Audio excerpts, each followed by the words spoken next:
High probability price action trading. Welcome, and thank you for purchasing this high probability price action trading video course.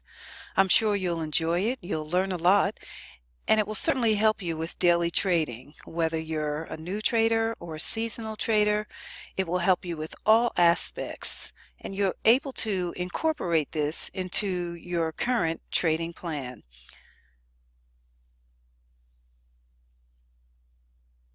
In a nutshell, price action to me is just the language of the market as it moves about.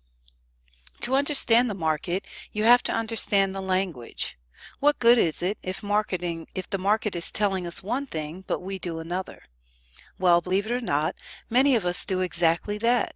The market will be saying bearish, but we will go long and then wonder why we lost our trade. Learning a new language takes time, and you must learn to listen before you can speak. Every language sounds strange the first time you hear it, but the more you expose yourself to it, the more familiar it becomes, and the easier it is to speak it properly. This is also true with the market language, and I'm going to teach you how to listen and read the markets to help you to better understand where, when, and why you should or should not be entering a trade. To learn the market language, we must first learn our ABCs, and that comes in the form of candlesticks. The candlesticks are the ABCs of the market. A candlestick chart gives a clear indication of the intraday price action. Whatever time frame you work on, candlesticks can be an incredibly powerful trading tool for helping us to understand the market language. The patterns listed are patterns that I feel have the highest probability of success. Introduction to candlesticks. The Japanese are credited for developing the candlestick techniques still in use today. These techniques originated in the technical charting methods used as far back as the 1600s. Japanese candlestick charts were drawing their charts on a scroll of rice paper from right to left with a crow quill and India ink ground by hand. Munehisa Homa, a rice merchant from Sakata, Japan, who traded in the Jijoma rice market, is considered to be the father of the candlestick chart. He was also called the God of the Markets because he was the most successful trader of that era. In 1989, in Futures magazine, Steve Neeson published his first article about candlestick analysis. He is known as the pioneer of candlestick charting outside of Japan. He authored the first U.S. book about candlesticks called Japanese Candlestick Charting Techniques, and also wrote the Candlestick Course. Understanding the candlestick formations help you to spell out market forces and investor psychology. One reason that the candlestick charting technique have become very popular among traders today is that it accurately reflects short-term market sentiment. Candlestick charting allows a quick read on changes in supply and demand. By analyzing the daily price movements of an asset using candlesticks, a trader is able to confirm evidence of a possible trend reversal very early on. Candlesticks draw an inductive as opposed to deductive view of the markets. The facts are presented graphically. One has only to read and understand. The body of the candlestick chart is known as the real body and represents the range between the open and closing prices. A green body represents that the close during that time period was higher than the open, which makes this a bullish candle. From this, we know that the bulls had control of the market during this session. The lines above and below the real body are known as the upper and lower shadows, representing the high and low price limits for the period. Here we can see that the real body is red. A red body represents that the close during that time period was lower than the open, which makes this a bearish candle. From this, we know that the bears had control of the market during this session. Spinning tops are candlestick lines that have small real bodies with upper and lower shadows that are of greater length than the body's length. This represents indecision and consolidation in the market, as the market is at a short-term state of equilibrium. The color of the body of a spinning top, along with the actual size of the shadows, is not important. The small body relative to the shadow is what makes the spinning top. The tweezer top is a moderately reliable, bearish, reversal candlestick formation, consisting of two candles that are generally seen at the end of an uptrend. The first candlestick in the pattern is a rising bull candle, while the second candlestick is a declining bear candle. The tweezer top generally establishes a line of resistance at the high point of a weakening uptrend and is often an indication that the market is headed lower. Any two candlesticks can be tweezer tops as long as the second candle, open and close, remains inside of the previous candle, open and close. The tweezer bottom formation is viewed as a bullish reversal pattern seen at the bottom of a downtrend. The pattern consists of at least two candles, but could be more. The first candle is a bearish candle, and the second candle is a bullish candle. Any two candlesticks can be tweezer bottoms as long as the second candle open and close remains inside of the previous candle open and close. This forms a minor support level at or below the lows of the pattern. Tweezer tops and bottoms are a form of some other reversal pattern, as you will see. Psychology behind the doji. The psychology behind the doji represents a market that is indecisive or exhausted.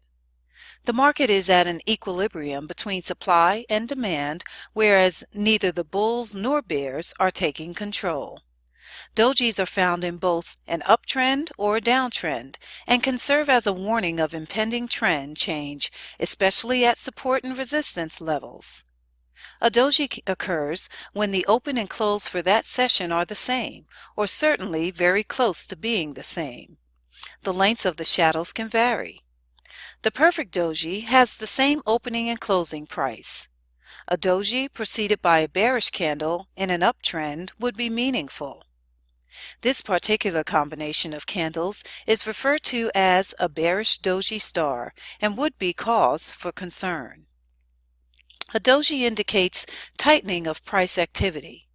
As price activity tightens, the potential for a reversal or breakout becomes more probable. When dojis form in groups, more pressure is created, thus we have a high probability of a major reversal or breakout. In a defined, longer-termed trend, it is not uncommon to see 4 or 5 dojis in a group that form near correction points. Dojis represent the market tug of war between bulls and bears, whereas at the end of that session, no one won the battle, and the market closed pretty much where it started. A reversal is possible due to the fact that if the dominant trend were still in control, there wouldn't have been a tug of war for control, and there would have been a clear winner. Long-legged doji. The long-legged doji has upper and lower shadows in the middle of the session trading range, reflecting that price traded far from their opening and closing points, only to return back with no momentum or decision by either the bulls or the bears.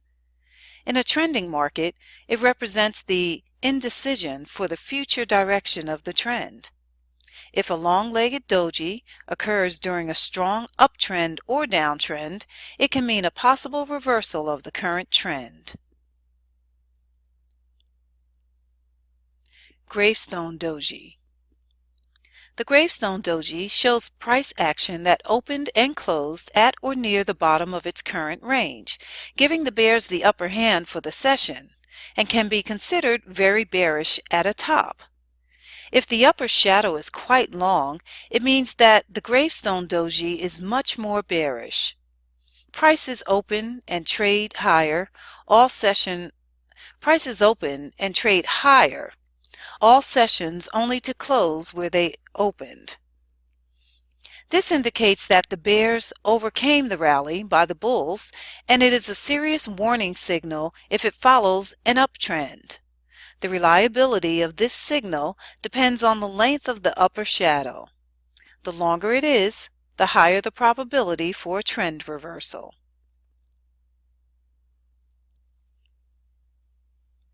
Dragonfly Doji. The Dragonfly Doji is a single candlestick bullish reversal pattern that indicates possible trend change or reversal of the existing downtrend. The Dragonfly Doji forms when the open and close are at the high end of the session, indicating that the bulls have rejected the down move by the bears. The longer the lower shadow, the more bullish the signal. Dragonfly patterns work best as bullish trend reversals at support levels. Reversal candles. Reversal candles are candles or candle patterns that signal a possible price reversal. The patterns represent an exhaustion, consolidation, or loss of momentum that occurs after a significant bull or bearish trend. During a trend, there are two main moves that take place. Those moves are impulses and corrections. Impulses are moves in the direction of the main primary trend. Corrections are counter to the main trend, meaning they are counter-trend moves. Our objective will be to trade the impulse moves or trade with the trend at a reversal of the correction. To follow a trend, you must identify the trend. There are many ways to follow or identify the trend direction, and we will learn more about this when we cover fractals, as the trend begins and ends with a fractal. Reversal candles. The diagram below represents a bullish trend. The white lines are impulse waves following the main direction of the trend, and the black lines represent corrections going against the trend or counter end. When we look for reversal candles, we want to look for those reversals at the end of the correction, where the black lines end and the new white line starts. How will we know when those corrections are ending, you ask? Well, we will use reversal candles, support and resistance, and fractals. The up is the impulse wave. Down is the correction. Again, you go up, there's the impulse wave, and down, the correction. The impulse wave goes up. And at the bottom of the correction, look for reversal.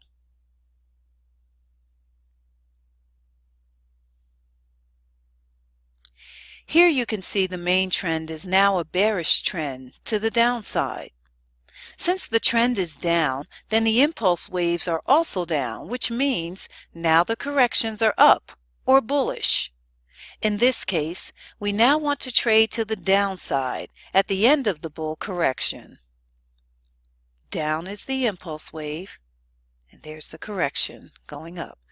Again, down for the impulse wave, and up is the correction. Down, impulse wave. And at the top of the correction this time, we'll look for the reversal. Hammer. The hammer is considered as a bullish reversal pattern forming at the bottom of a downtrend. The hammer is made of a single candlestick line. It consists of a long lower shadow and a small real body that are at or very near the top of their session's trading range. The bulls defeat the decline of the bears and rally the price back up near the top of the session's range. The failure of the market to continue the sell-off reduces the bearish sentiment and forces traders to abandon their short positions. If the close is above the open, causing a green body, the bullish sentiment is even stronger. The hammer may have no upper shadow or a very small one, enforcing bullish implications.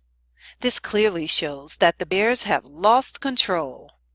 The main characteristic of the hammer is that the lower shadow should be at least 2 or 3 times the height of the body. A long wick at the bottom of the hammer candle indicating how much selling pressure was present. Hammer aggressive trade entry. Here is an example of a hammer aggressive trade entry, setting a pending order to enter long a few pips above the hammer high with a stop loss below the hammer low.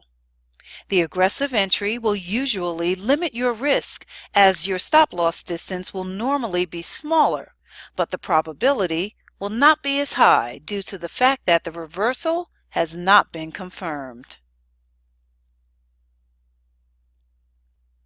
Hammer conservative entry. Here is an example of a hammer conservative trade entry entering long on the first candle that closes above the hammer high. The conservative entry will usually increase your risk pip-wise as your stop loss distance will normally be larger, but the probability for success will increase due to the fact that the reversal has been confirmed with a close above a previous high level. Shown above are the results of a successful hammer trade as the price reverses and goes in our favor. Shooting star. The shooting star is considered as a bearish reversal pattern forming at the top of an uptrend. This pattern indicates that the market is rejecting a higher high. A close on the next day below the shooting star close can give a good confirmation of a possible top reversal. The shooting star candlestick pattern forms when the bulls rally the price only to see the bears reject the rally and the price falls and closes near the low. The pattern reflects selling interest at a supply level. When the pattern forms in an uptrend, it suggests a possible market top or change in trend. Shooting star is an uptrend rejecting higher prices.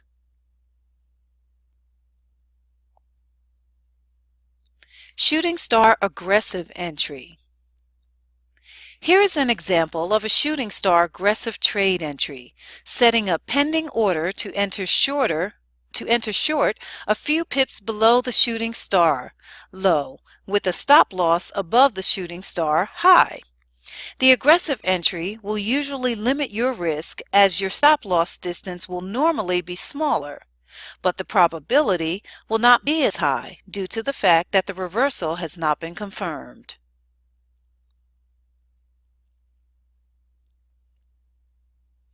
Here is an example of a shooting star conservative trade entry entering short on the first candle that closes below the shooting star low. The conservative entry will usually increase your risk pip-wise as your stop loss distance will normally be larger, but the probability for success will increase due to the fact that the reversal has been confirmed with the close below a previous low level. Let's take a look at the hammer and shooting star in context. Okay, so before we get started here, let me show you a live trade that I'm in right now. And basically I use the techniques that I'm getting ready to show you about. Here we had a rejection candle. I mean, you can call it a hammer or whatever you want, but it's not quite a hammer because the open and close are too close to each other, so I really wouldn't call it a hammer. But what's most important about that hammer is not that body, it's that rejection that's the main thing. And that's what you have here on this candle. So when we're looking at these candles, we're really concerned about that rejection, how big that rejection is. So we get to a point where we see the market bounce off of support and resistance and reject those levels, and you see buying pressure coming to the market and so forth. But here we see the market was in a downtrend, so we had a nice downtrend, and then we had a fractal level here. The market broke the fractal level, came back and bounced on that fractal level. That same fractal level is going to be important for us for a little while. So the market drops to a low down here, and then the market shows me some structure that probably leads me to believe that we're having a change in direction of this previous trend to a new trend to the upside because we violated this fractal level here. Before we honored this level, and then we flew right through this level, and then we used this level to trade off. The market came pretty much back to that level pretty close, and then violated that level and moved to the upside. So as I start showing you how I'm trading these rejection candles and shooting stars, hammers, all that, you're going to realize how we do this, and it's pretty basic. But I have an entry above this level here and my stop loss below this point. All I'm waiting for was this candle to close and see the bounce off of this level here. Now, if support and resistance, the market doesn't come exactly to the point sometime. It's a little, a little off the base, because support and resistance is not a line here. It's not this line. It's an area. So that area can be between, 10, 20, 30 pips of an area, or even more. So with that, this is the daily time frame, and I moved my stop loss down a little because we had some news come in, and I wanted to make sure that I had a good technical level. And a lot of times, even news with technical trading honors some of these levels, so I wanted to be careful there. But you can see made some nice profit right now, and I'm going to let this thing run because it seems like it may be the beginning of a trend. So what I looked at was, like I said, you see that downward movement here. That was a change of direction right here, and it starts and ends with a fractal. So this new trend ended with a fractal. The old trend ended with this fractal, and a new trend started with this fractal. So fractals are very important, okay? And then with that, I looked at a pattern called a 1, 2, 3 pattern. We're at the 2 position right now. I'm not going to get deep into the 1, 2, 3 right now because we're going to cover that later. But we're at this position. We need to violate this level and move higher. If we can't violate this fractal here, then we're going to see the market drop back down to the downside, because we already had change of structure here, but this will continue with change of structure here. This is really the main one because of the pullback and the amount of angulation on here. I want to see a nice break above this level, and this will probably set this off for a nice run to the upside. All right, so let's get into looking at some of these patterns. We'll go over the hammer and shooting star, and then we'll start to look at some other price action entries using reversal candles. All right, so let's get going with it. All right, so we're going to look at the candlestick patterns in a market environment and look at how to trade them, and show you some details about trading them in a conservative and an aggressive way. And also I'm going to show you how to trade rejections. Basically, the candlestick rejections will be pretty much like your hammer, your shooting star. I'm going to show you how to trade those rejections zone trading. So pretty much those rejections with the long wicks, we're going to trade those as a zone. So we have another way to trade them and pretty much limit our risk and still have a high probability trade opportunity. So we want to first start off looking at the hammer. So the hammer is going to be the first thing that we look at. So let's look for the hammer and see what we're going to do about trading it. So you see the market's moving up. We were looking for the market to come up to this point, this next resistance level, but the market failed so far. So we'll see where the market goes. And we're going to trade these support and resistance levels pretty much right now. That's what we'll be looking for here.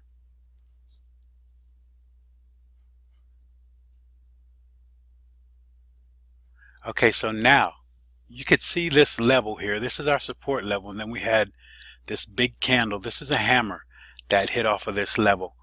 But the thing about this, I do not want to trade a hammer that's this long with the wick this long.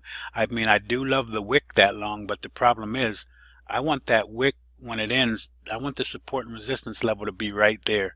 So I like the support and resistance level to be there, because therefore, other than that, if I'm not trading it at this level, then I have all this risk that I have to worry about pretty much, because the market can move from here all the way back. Matter of fact, it closed here, so we can move all the way down to this point, at least to this support level again, and probably take me out. So I would be less inclined to trade that candle there.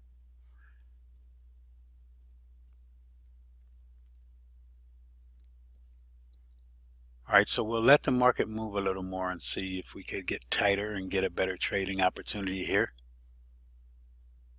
Okay, so it did close as a nice hammer here. Now that's a really great hammer. That's what you would be looking for, but just you don't want to be that far from the support and resistance level. When we're trading, we want to try to be as close to a support or a resistance as possible. So I say try to be as close to the floor or as close to the ceiling as possible, and that will help you to limit some of your risk.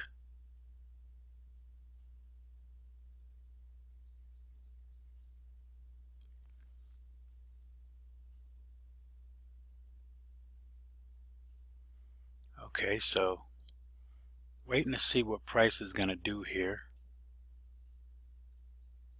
Okay, so now we hit this support level. So now we want to see what's going to develop here.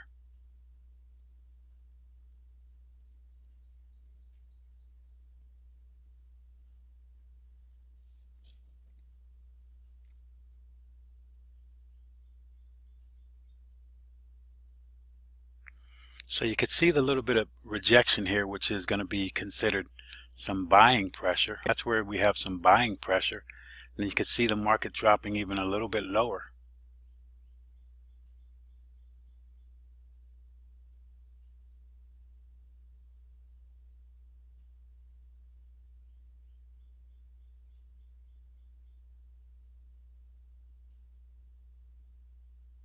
Waiting on this candle to close, and then that candle closed.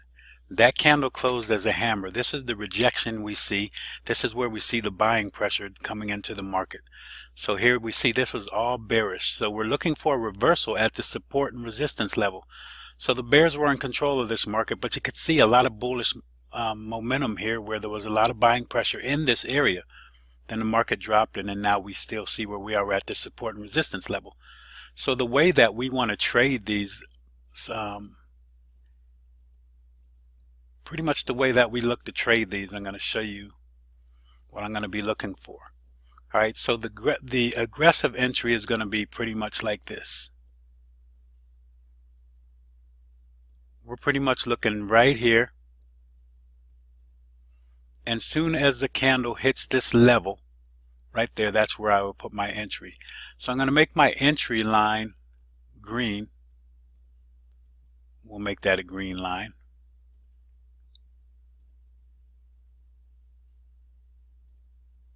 And we'll make it a little bit thicker.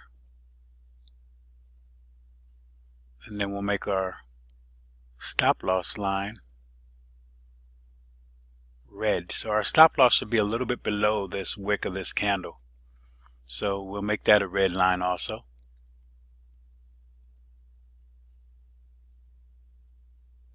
That's a red line. Okay, so now my aggressive entry is going to be soon as this level is hit. So soon as this candle closed as is, I put a pending order for a trade to the upside here.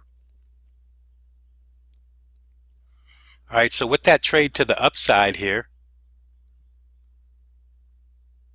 right at this level, let's see what the market does.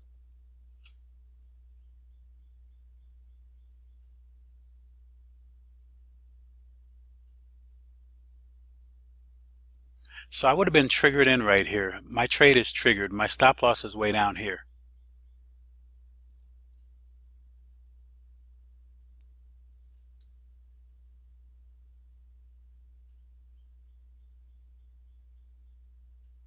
And then now we're waiting for this candle to close to see what we get here.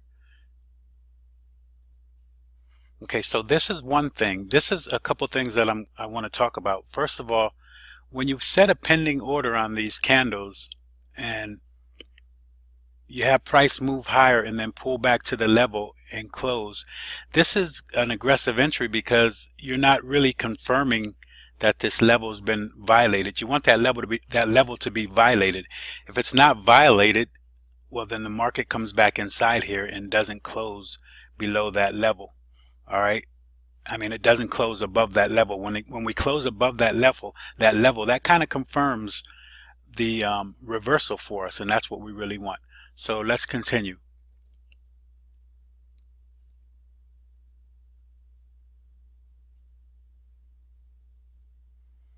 Okay, so pretty much we'd be sitting in a losing trade, right? And then now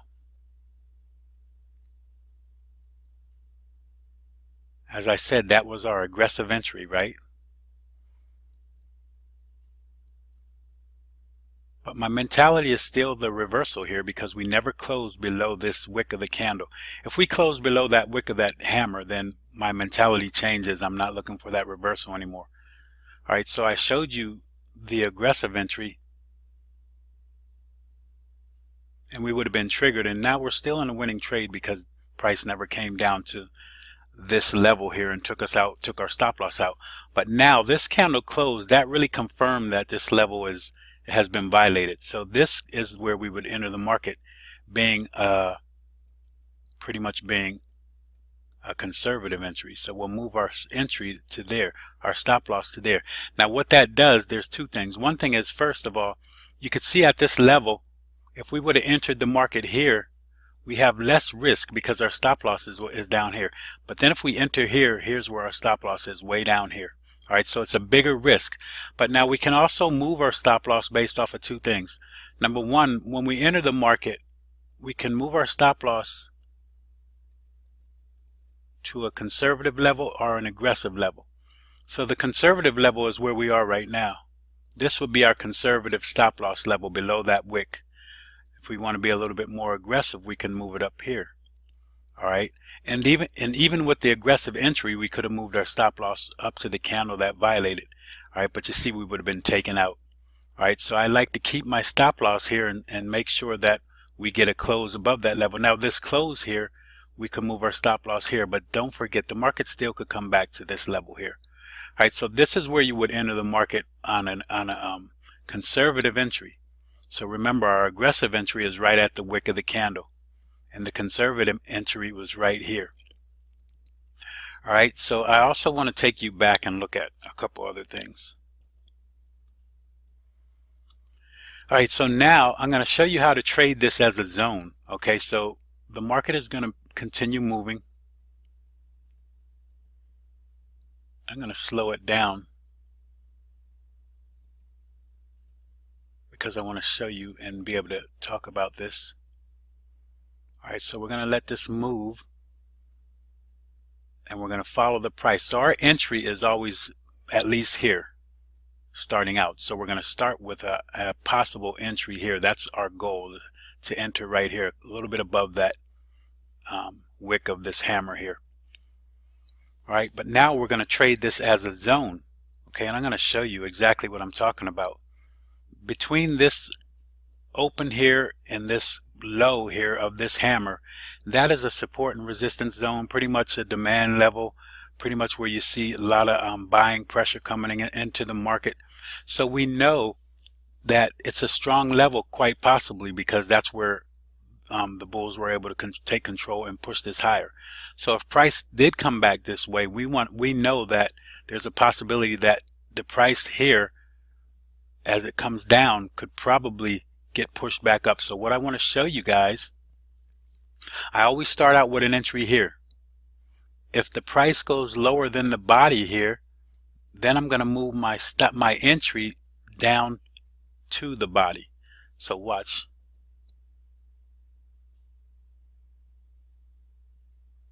So currently I'm not going to move my stop loss. I mean, not my stop loss, but my entry. I'm not going to move my entry.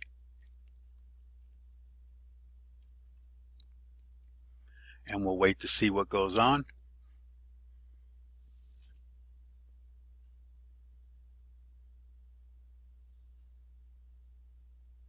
And then you could see what happened. The market moved down here.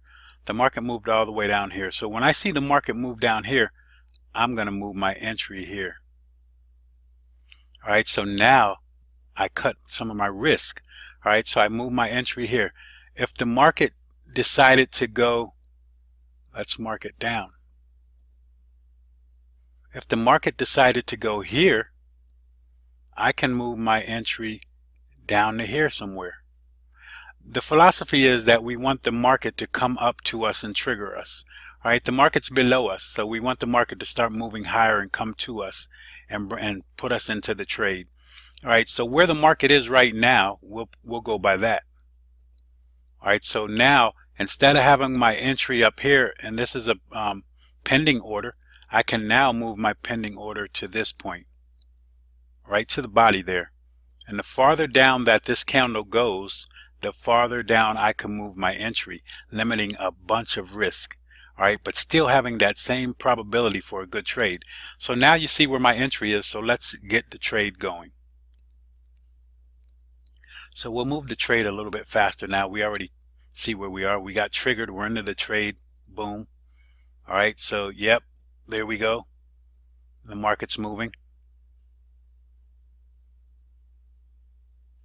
And you can see now, where am I going to look to take profit? The first thing I'm going to do, I always look to my left because I'm going to take profit at support and resistance levels. All right, so the first level I'm going to look to take profit is here. So we'll make this a green line because that's going to be profit. So with that, I'm taking profit at that level, or else what I do, I don't usually take profit depending on how many lots I'm using. You know, if I'm trading 8 lots, then maybe I can take 4 off and let 4 run. But the other thing that I like to do is I like to wait to see what the market does when it gets to my support or my resistance level where I plan. So this is my first level that I'm worrying about, to see if the market can get through that level. And the market got through that level. So what I like to do, guys, is pay attention to each candle, because each candle is going to tell me a story. But the thing that I like to do is stay 2 candles behind the market. So what that is when the market is here, all right, so the market was here, I want to be 2 candles behind it. So I'll be 2 candles back would put me here with my stop loss still where it was. All right, so when the market moved here, and where it is pretty much now right here, I'm going to be 2 candles back, 1, 2 to the low. So that's where my stop loss is going to be. All right, and now 2 candles back from here would be 1, 2. It would put me here, so I can put my stop loss there, a little bit below that level. And then I want to see if the market's going to violate this point, because if it does, then my next level, where am I looking for another target? To the next support and resistance level. That would be right up here. That's where I would look for my next target. So we already got through the first level here, and let's see what the market's going to do. And now when I see this candle, this candle here tells me a little story, because this is going to be our next candle that we talk about, which is going to be a shooting star. All right, so when I see that shooting star, I probably get pretty cautious, and I probably move up, right up under that level, because that signifies a possible reversal. And I may not have gotten taken out yet because I'm a little bit below that level, and the market continues to go higher. And the thing that I always want to mention, guys, when we look at these reversal levels, we want them to be at support and resistance levels. So when I see this shooting star here, more than likely this was my level right here where I had support and resistance. So I can bring my stop loss to that level at least, because it's pretty close to where that shooting star was. So now that's where my stop loss would be. All right, and I really like to stay 2 candles back. I would have been here, but since I got a signal like this, I decided to move right up to the support and resistance level. So now the market's moving here. I'm going to stay 2 candles behind. So 2 candles behind is going to put me right here. I'm right here, a little bit above the support and resistance level here. The market moving, attacking our next level. Let's see if we could get to that point. And it looks like we would have got triggered right here. Looks like we were out of the market. So that's it. That's where we would have probably taken our profit, because we stayed 2 candles behind. Here we got hit that triggered our stop loss, so we would have been out of the market pretty much. And actually this is my stop loss level, so I still wouldn't have been out, but 2 candles back would have put me up here. So I'm going to be here, and I know at least I'm going to take profit at this point. And then now seeing all this indecision here and rejection of this level, the market not quite hitting my support and resistance level, let's see what happens. Now we're triggered, we're out. This is where we would have gotten out of the trade. This is where we would have got stopped out. So we lose some of this profit here, but when you see these reversal signals, maybe you want to tighten up your stop loss. All right, so that's how to trade the hammer. I showed you the conservative entry, I showed you the aggressive entry, and then I showed you how to trade it as a zone.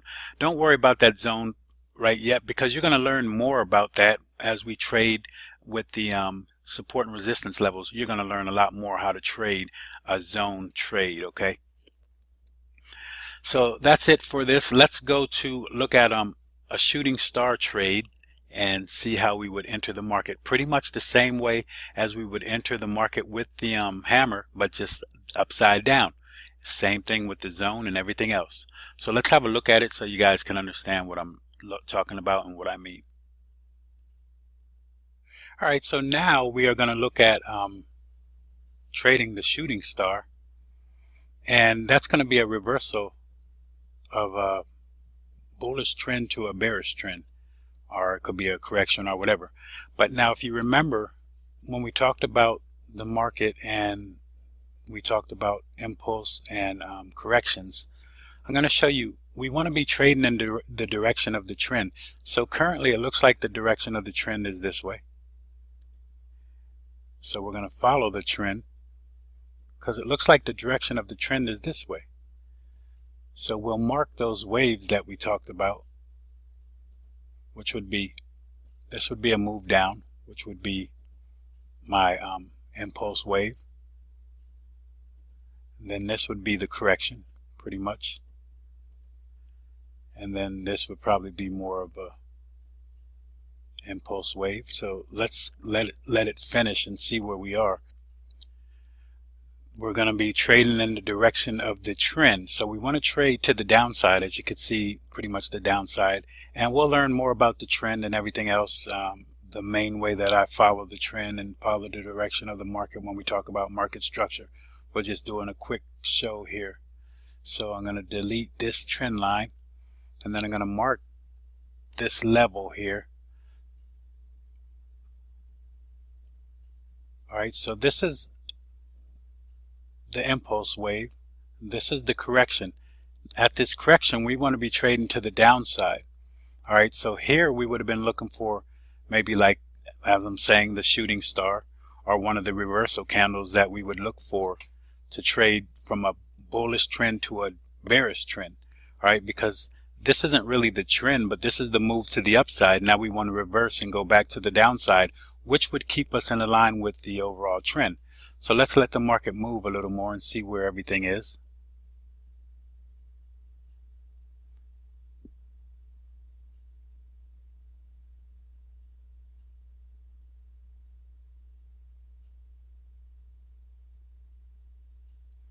So we could see the market still moving to the downside.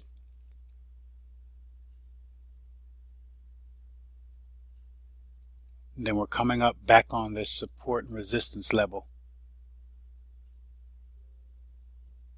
So now we hit that level, and let's see what we got there.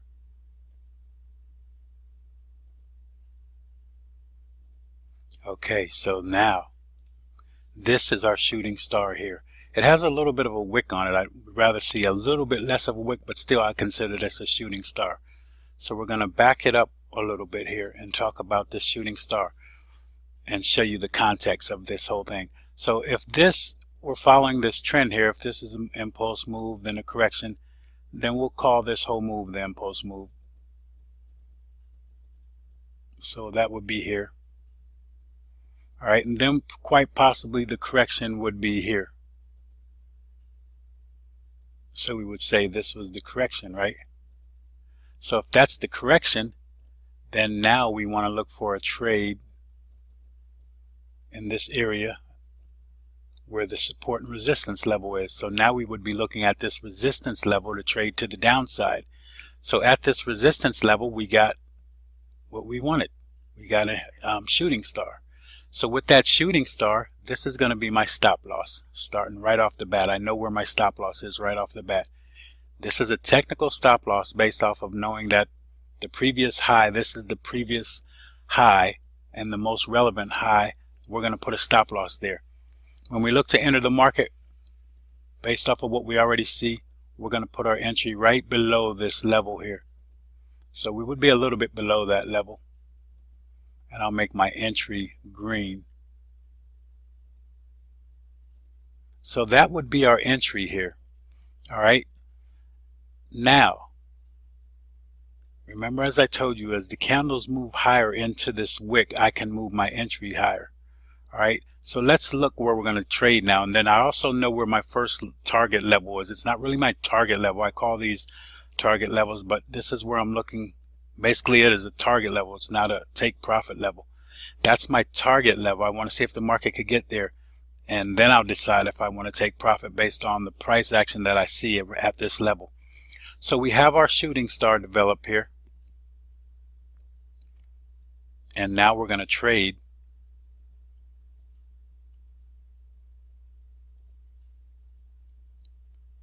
So we'll let the market go now. And now you can see this candle moved up into the body here. So I'm going to move my entry from here up to this point right now. At least to that point. All right, and the higher this goes, if this candle goes way up here, I can move my entry up to here. This is limiting some of my risk, that stop loss risk. All right. So let's watch the market again. Now look how high this candle got into the wick of this candle here. So I can move my entry higher. I can move it way higher. All right, so I can move my entry here. Look at what I eliminated, all of this, and now that's only my risk. And my probability for a high trade is still the same. All right, so I traded inside of this wick. All right, so this is pretty much zone trading. I'm going to show you that on support and resistance trading also. So let's let this go a little bit more. And see, we want the market to come back down to us and trigger us. We don't want the market running up and trigger us and then have to wait for the market to turn back around and come to the downside. So let's see what's going on here.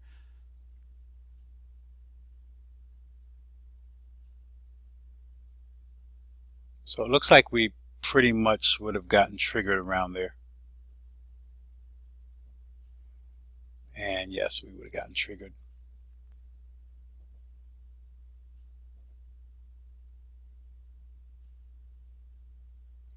And then the trade progresses. Looks like the bulls don't want to give this up. But you can see what happens. The market's starting to fall. Looks like the bears are starting to take control. So there they go. And now again, my first target that I'm going to look to take profit is right here.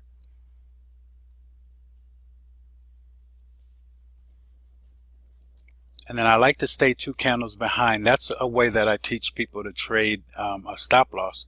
But my main things are I follow fractals. So when we get on fractals, I'll teach you more about those stop losses. And those stop losses are usually quite big, much bigger. All right. So you have to figure out the best way for you to take profit. And my way is looking at the next support and resistance level, then looking at what the market does at that level. All right. So we could see this is my level where I'm going to see what the market's going to do here, and then I'm going to decide what I'm going to do. And it looks like we're getting rejection here pretty close to this level.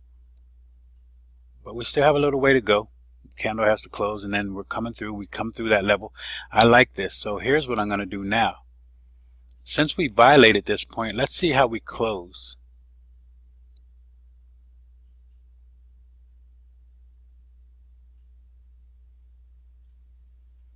So that's a nice big close below that level. Now the thing is, you had a major candle like this. You don't want to lose all of this profit because staying 2 candles behind keeps us way up here after the big major move. And this probably was done with news more than likely. So what I'm going to do now is I'm going to move my stop loss all the way close to this support and resistance level. And I'll give it a little buffer because now the market could come up, bounce off of this level, and continue to the downside. All right, so we'll see what the market's going to do. And we're trading in the direction of the main trend now. So here's our stop loss. See what happens there. and we get triggered. We're out of the trade. So here's where we would have been out of the trade. We would have made profit from this point down to this point here. Not a bad trade. All right, so that's how you would trade the shooting star. Pretty much the same way that you're going to trade the hammer, and pretty much the way you're going to trade rejections when you see those. So I pretty much call those hammers and shooting stars. I don't call them that. I just call them rejection candles. When I see that rejection at a support and resistance level, that's where I want to be trading. You know, I want to be into the trade. So if I'm looking for a move to the downside, when we're trading to the downside, we want to trade resistance, rejections of resistance, because that means the market's moving to the downside, pulls back, hits resistance, rejects the resistance, and comes back down to the downside. And when we're trading support, we want to be trading long, so we watch the market come down to the support level and reject that level and go higher. All right, so that's the way you really want to be trading when you're trading these rejection candles that we're going to be calling them. All right, so that's it with the shooting star. Next, we're going to look at the inverted hammer. Inverted hammer. The inverted hammer is considered a bullish reversal pattern forming at the bottom of a downtrend and represents a possible reversal of trend. The inverted hammer is comprised of one candle. It is easy to recognize as it looks like an upside-down hammer. It is formed with a small body with a shadow at least 2 times greater than the body. Found at the bottom of a downtrend, this shows evidence that there is buying pressure coming into the market at this level, but the selling is still dominant. The color of the small body is not important, but a green candle has slightly more bullish implications than the red body. Hanging man. The hanging man is considered a bearish reversal pattern, forming at the top of an uptrend and represents a possible trend reversal. In order for the hanging man to appear, the price action for this session must trade much lower than where it opened, then rally to close near the high. This is what causes the long lower shadow, which shows how the market just might begin a decline. There's no hard and fast rule about what color a hammer or hanging man should be. The fact that they have a short body already means that there's indecision coming into the market. However, a red hanging man is a stronger indication of the possible trend reversal. The psychology behind the hanging man is that when the market closes on the next session below the body of the hanging man, the bulls who bought the open or close of the hanging man, because of the lower wick leading traders to believe the bulls are back in control, will be left hanging. The key factors for a reversal hanging man pattern are a preceding uptrend and a next session close below the hanging man close. Bullish engulfing pattern. The bullish engulfing candlestick pattern is considered as a bullish reversal pattern forming at the bottom of a downtrend. The pattern consists of 2 real bodies of opposite color. The second day's body completely engulfs the prior day's body. The first day of the bullish engulfing pattern has a smaller body than the body of the second, which engulfs the first day range. Because the second day's move is so much more dramatic, it reflects a possible end to the previous trend. The bearish engulfing candlestick pattern is considered as a bearish reversal pattern forming at the top of an uptrend. The pattern consists of 2 real bodies of opposite color. The second day's body completely engulfs the prior day's body. If the second day engulfs the shadow of the first day, the success of the pattern will be much greater. Morning star pattern. The morning star pattern is a possible bullish reversal pattern forming at the bottom of a downtrend. It is made of a long bearish candle followed by a small body indecision candle. The third day is a bull candle that moves into the first candle's body, which is a sign of buying pressure as the bulls enter into the market. This pattern indicates that we may see higher prices. Evening star pattern. The evening star is a bearish reversal pattern that appears at the end of an uptrend. The first day is a long white body followed by an indecision candle. This is the first sign that the current trend is exhausting itself. The third day closes even lower than the indecision candle, therefore completing this pattern. The third candle closes into the first candlestick's real body, usually determining a much stronger bearish move. Piercing line pattern. The piercing line pattern is a possible bullish reversal pattern forming at the bottom of a downtrend. It is formed with two candles. The first day is a red candle which supports the downtrend, and the second day is a long green candle which closes above the midpoint of the previous bear candle. The more penetration into the prior day's body, the more likely it will be a successful reversal pattern. Remember that if it closes above the body of the previous day, it is not a piercing pattern, but a bullish engulfing pattern. Dark cloud cover.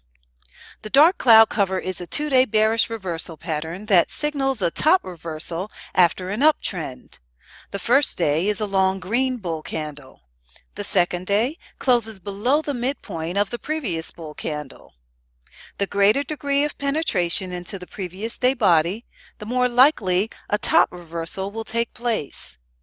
The psychology behind this pattern is that the bulls are in full control but lose control on the second session and no continuation of the rally takes place.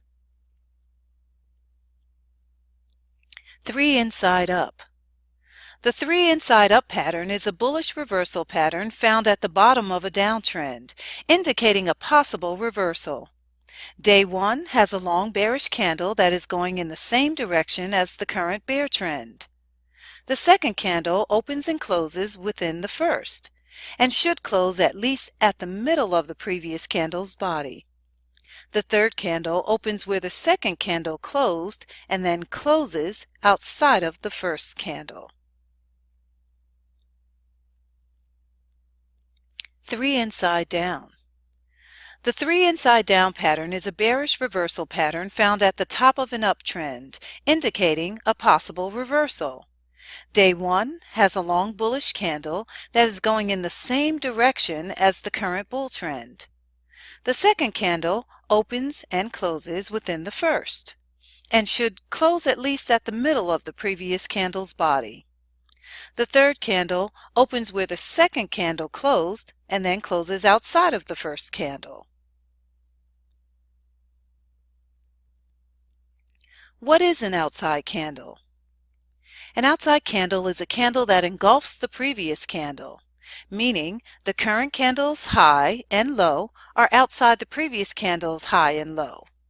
I define this a little different, as an outside candle can also be a candle that closes higher or lower than the previous candle's high or low.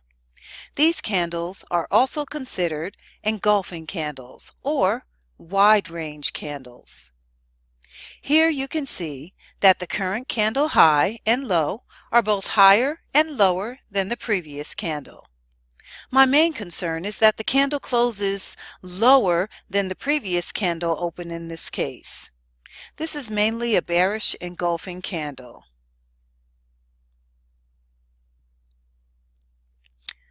The bullish outside candle. The bullish outside candle is formed at the bottom of a downtrend and indicates trend exhaustion and likely reversal of sentiment.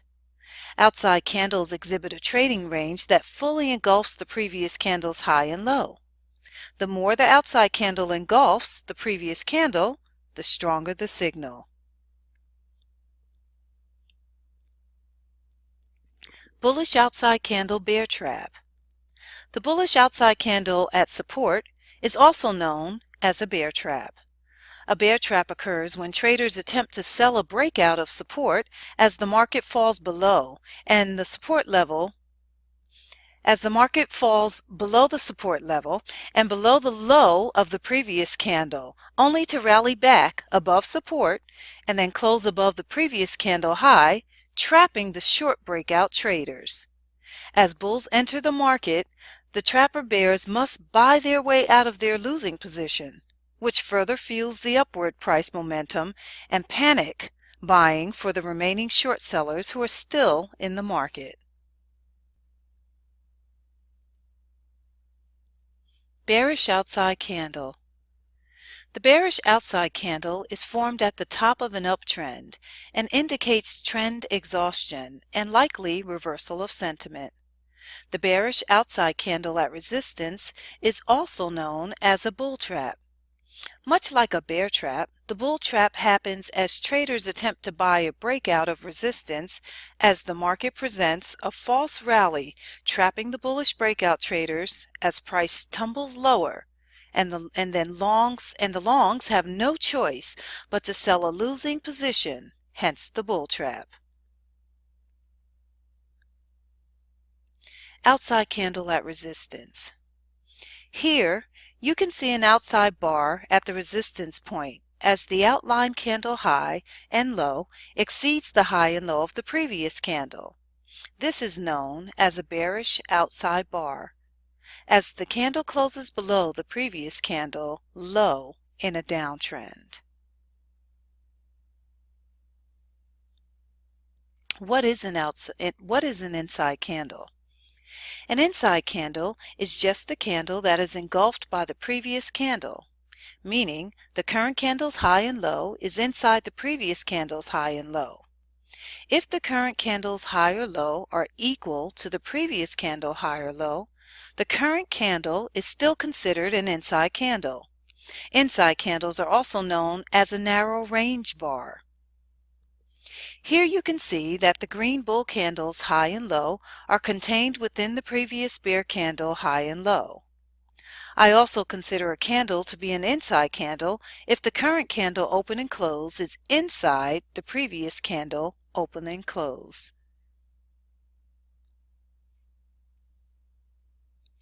Here you can see that on this example, we have the current candle high higher than the previous candle high, but the open does not violate the previous candle close, which normally in Forex it won't unless news or weekend open. If the low of the current candle never closes below the previous candle open, then I would still consider this an inside candle or narrow range candle. Mother candle. The mother candle is pregnant with twins. You can have more than one inside bar trading within the mother candle. As mentioned, the more candles, the stronger the expected breakout. What is inside out trading? Inside trading is when one or more candles are engulfed by one previous candle. This means that one or more candles high and low is inside of one main candle high and low. This main candle consisting of one or more candles trading inside of its high and low, making this main candle the mother bar or mother candle. Even if one or more candles inside the mother bar has candle highs or lows equal to the mother bar high or low, this is still considered the mother bar. Once again, I consider candles that have equal open or closes equal to the mother bar. We are still trading inside the mother bar. Once any candle closes higher or lower than the mother bar, open or close, then we have an inside out trading. There's the mother bar, and closing above the mother bar here represents inside out trading. In reality, we are not truly trading inside out until we close above the mother bar open here. This is considered bullish inside out.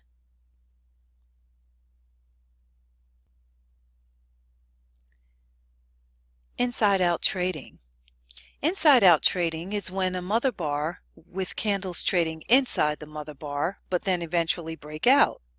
As you see, the third bullish candle breaks out of the mother's body, therefore creating inside out trading. We have bullish and bearish inside out or reversal and continuation inside out trading. On this example, this is a bullish inside out or a reversal inside out as price was in a downtrend and found support and traded inside out.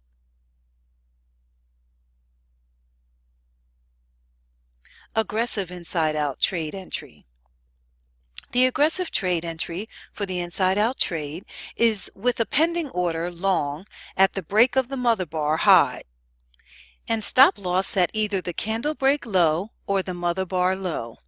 Targets are always set for the next support or resistance level. Conservative inside-out trade entry. The conservative trade entry for the inside-out trade is placed on the candle that closes above the mother bar high. Stop loss at either the candle break low or the mother bar low. Targets are always set for the next support or resistance level. Inside candle trading. Here we have an inside trade during an uptrend. We look for the market to continue trading to the upside with a bullish inside out. Price has traded inside the green. Price breaks outside of the mother candle. There you see the aggressive entry. Below that the aggressive stop loss, and underneath the conservative stop loss. And up top there you see the conservative entry.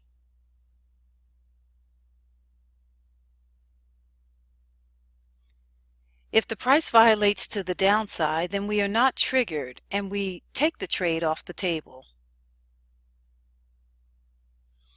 The trade works in your favor here. So what is inside-out trading? Now it's time for some chart time as we look at each pattern in a market situation and help you to understand how to trade each pattern individually. As we progress through each pattern, you will learn the conservative and aggressive trade technique. Also, you will notice the concept of inside-out trading throughout each pattern. This concept is much like the Darvas box trading method, but on a shorter term. After we look at how to trade these patterns and understand the inside-out concept, we will start to focus on the market structure so that we can understand which direction we should be trading. We have only begun to scratch the surface, so follow me as we see these patterns in action. All right, so we want to take a look at trading the inverted hammer this time. So now we'll look at trading the inverted hammer. You can see the market's in an uptrend here, so we want to be moving to the upside and trading to the upside. You could see the move, and then we've kind of paused here, slowed down. All right, and then we're going to look for our next move. All right, so when we're looking at this, you could see since this candle gapped way up like this, we know that we're using daily candles, so this was probably the weekend. You know, pretty much the weekend. We closed out on Friday, then opened up on Sunday here. So we're going to look for a move back to support levels where we can trade with the trend of the market, because again, I'm going to show you really quickly. You can see the trend of the market is to the upside, and if that's the case, then we're going to be looking to trade much like we did last time. We're going to trade, this would be one move, which would be an impulse move. And then this would be a correction. And then again, another impulse move. So let's see where this takes us. And this impulse move is going to probably be about this area here. Matter of fact, it keeps going higher. So we'll move it higher. And then you could see a nice shooting star right there.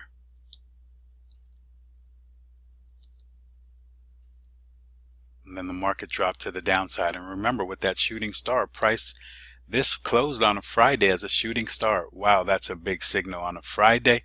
Then the market gaps up on Sunday open. Definitely would have had an entry at least here.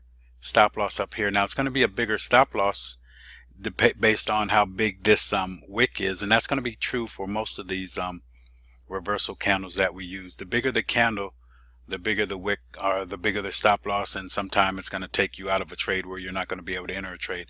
But that would have been your ideal setup there.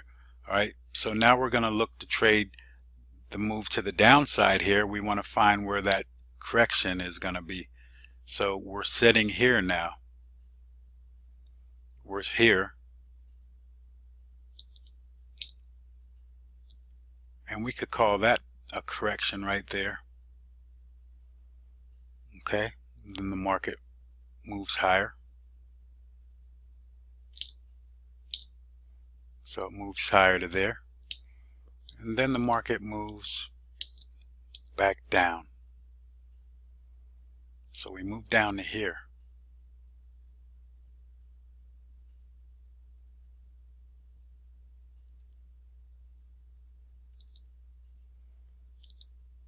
So now at support, this support level, and we got this support based off of this level over here. We got the support from here, and then the market violated, pulled back, and now we want to trade this to the upside because the trend was moving to the upside. We had a correction. Now it looked like you were probably starting to get more moves to the downside based off of the higher highs and lows here, but I use fractals, so we'll talk about that deeper when that comes. So I'm going to delete some of these here. Alright, so now we do know that we want to be trading to the upside, and we got a nice hammer here. Alright, so the way that I trade hammers, there's really two ways, and I don't trade once the level is violated here because this doesn't mean much. And I've seen a lot of hammers. Once you take a hammer trade, I've seen a lot of hammers go sideways for a while. The market goes sideways for a while. So pretty much the market trades inside of that hammer for a good while. Alright, so my thing is this is going to be it here. Now what's also scary to me when I'm looking just at this chart is that this is the low. It's lower than the hammer. I really like that hammer to be the low. So at this level and being that close, I myself will come here, or else I may not take the trade because it'll be a little bit deep. But we're looking at this level here, so this is our hammer. So the trade is already, once you see the candle develop, you know what you want to do right off the bat. So I know I want to trade this level, so I'm going to trade above this level. So that's going to be a pending order for me. And I'm going to make my order green so that you know. And then I'm going to make my stop loss is going to be red. So we'll make another level for the stop loss. My stop loss will be a little bit below the level. We'll make that red.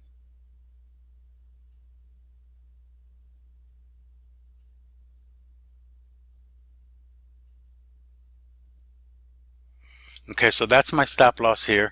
This is my entry here. This is going to be an aggressive entry because we're not waiting for anything to close. We're jumping on the trade as soon as it hits this level. Alright, so let's see what the market does.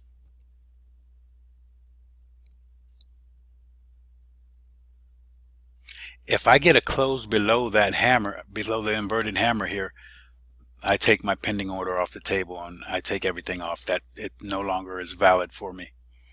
Alright, I don't want to close below the hammer.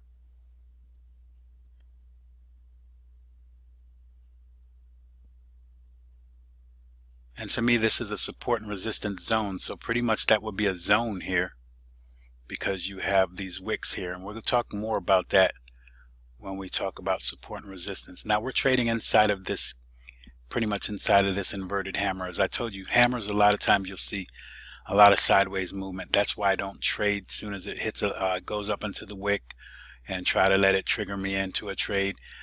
And even taking the trade at the trigger here is risky with hammers because, again, I told you that you see a lot of sideways movement. But now that's where our entry level is set. So let's see if we get triggered. And then if we get triggered, we'll be in the trade.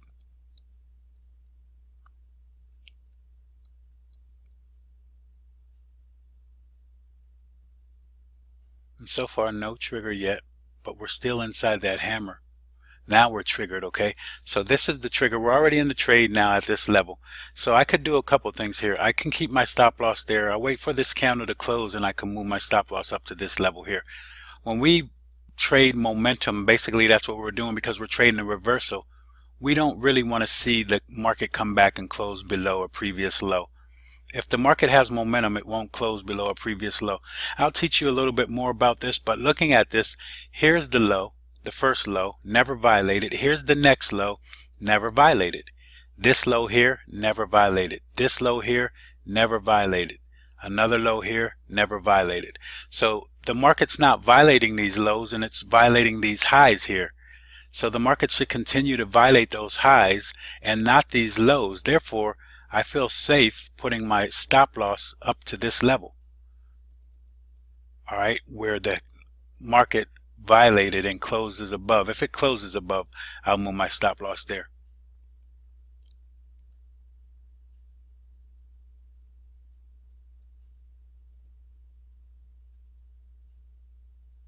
So still waiting on this candle to close. Okay, and this candle closed. Okay, so we're trading with this momentum, so we don't want to see the market come back to this point. So the aggressive entry got me in right here. The conservative entry is going to get me in right here when the candle closes. So either entry is going to get me in pretty close here. Sometime it's going to be even further. Now you're going to have to decide if you can take a trade that has a stop loss based off of either this level or this level down here. How is that going to affect your risk management as far as your money management? You know, I don't know how much you're risking, but 2% is like max for me. That's where I'm not going to take anything above that's going to have a stop loss that's going to give me more than 2%. So maybe I have to adjust my lots or whatever I have to do. So we're looking at this trade, and we could see, let's see what the market does. We moved our stop loss here. This is going to be the more aggressive stop loss. Okay, so we moved it up to the candle that violated or closed above. Right? So we watch the market go. So where's our target, our first target where we want to look for profit? The first support and resistance level, it's going to be right there. We're going to look to our left to see where we want to take where it's going to be our profit or our target. So the market moves, and you can see with momentum we never really come back and violate these lows. So I'm going to show you why I don't mind following the market 2 candles behind. If the market's going to move to the downside or upside, it shouldn't come back and really trigger my low. Now there's going to be a such thing as a bull trap or a bear trap, and we'll get into those later. But you can see what the market's doing. So we're going to move ahead here. We showed where our next level is. So this is where we're looking for profit, or at least to see what the market's going to do at that level. All right, so we stay pretty much 2 candles behind. So 1, 2. My stop loss is now up to this point. All right, and then you can see we came through this level, but we still look a little bit like we have a wick. So this would be a level I'm going to pay attention to. So since it's a level where I already knew I wanted to have it as a target, then more than likely I may probably move my stop loss either here or somewhere up to here. But I'm going to move it here now. And then you can see what the market does. It continues higher. Now it's showing me some rejection to the downside, so maybe I get a little worried. I might move tighter. This is how you just have to manage your trade, but I'm 2 candles behind still. So we let the market go. Now 2 candles behind would bring me even farther up here now. Would bring me up to this level. So we're 2 candles behind. And now we're getting closer, and especially when you see a little doji like this, indecision, you know the market may change, but no, the market continued to the upside. When you see indecision, it doesn't mean that the market's going to change either direction. It means that there's no decision of which way we're going to go until somebody takes control. And here it looks like the bulls took control. And I'm 2 candles behind. And now we could see that. And then I'm 2 candles behind, pretty much still where I was. And then the market's violating this level. I'm going to probably be out right here, because you could see this would be the second candle. So we would be out right here. We'd at least right here where this candle came all the way back, because this would be 2 candles behind. And you can see we had a big bear candle. And this is also an outside candle. And we're going to talk much more about that. And this happens a lot at support and resistance levels, and this would be known as a bull trap. So we'll talk more about that when we get to that point. But that's trading right there. You're looking at trading the inverted hammer. All right. So from here, we're going to go to the hangman. It's the same as the inverted hammer, but it's an upside down trade where we're moving from bullish to bearish. All right. So let's move on with that. All right, so now we want to look at our hangman here. Okay, so looking at a hangman, basically what we're going to be looking for is to trade resistance. Okay, so the market's moving to the downside here, and then we're going to look for a pullback to resistance. This is where we want to get into the trade. We got the resistance based off of these levels over here.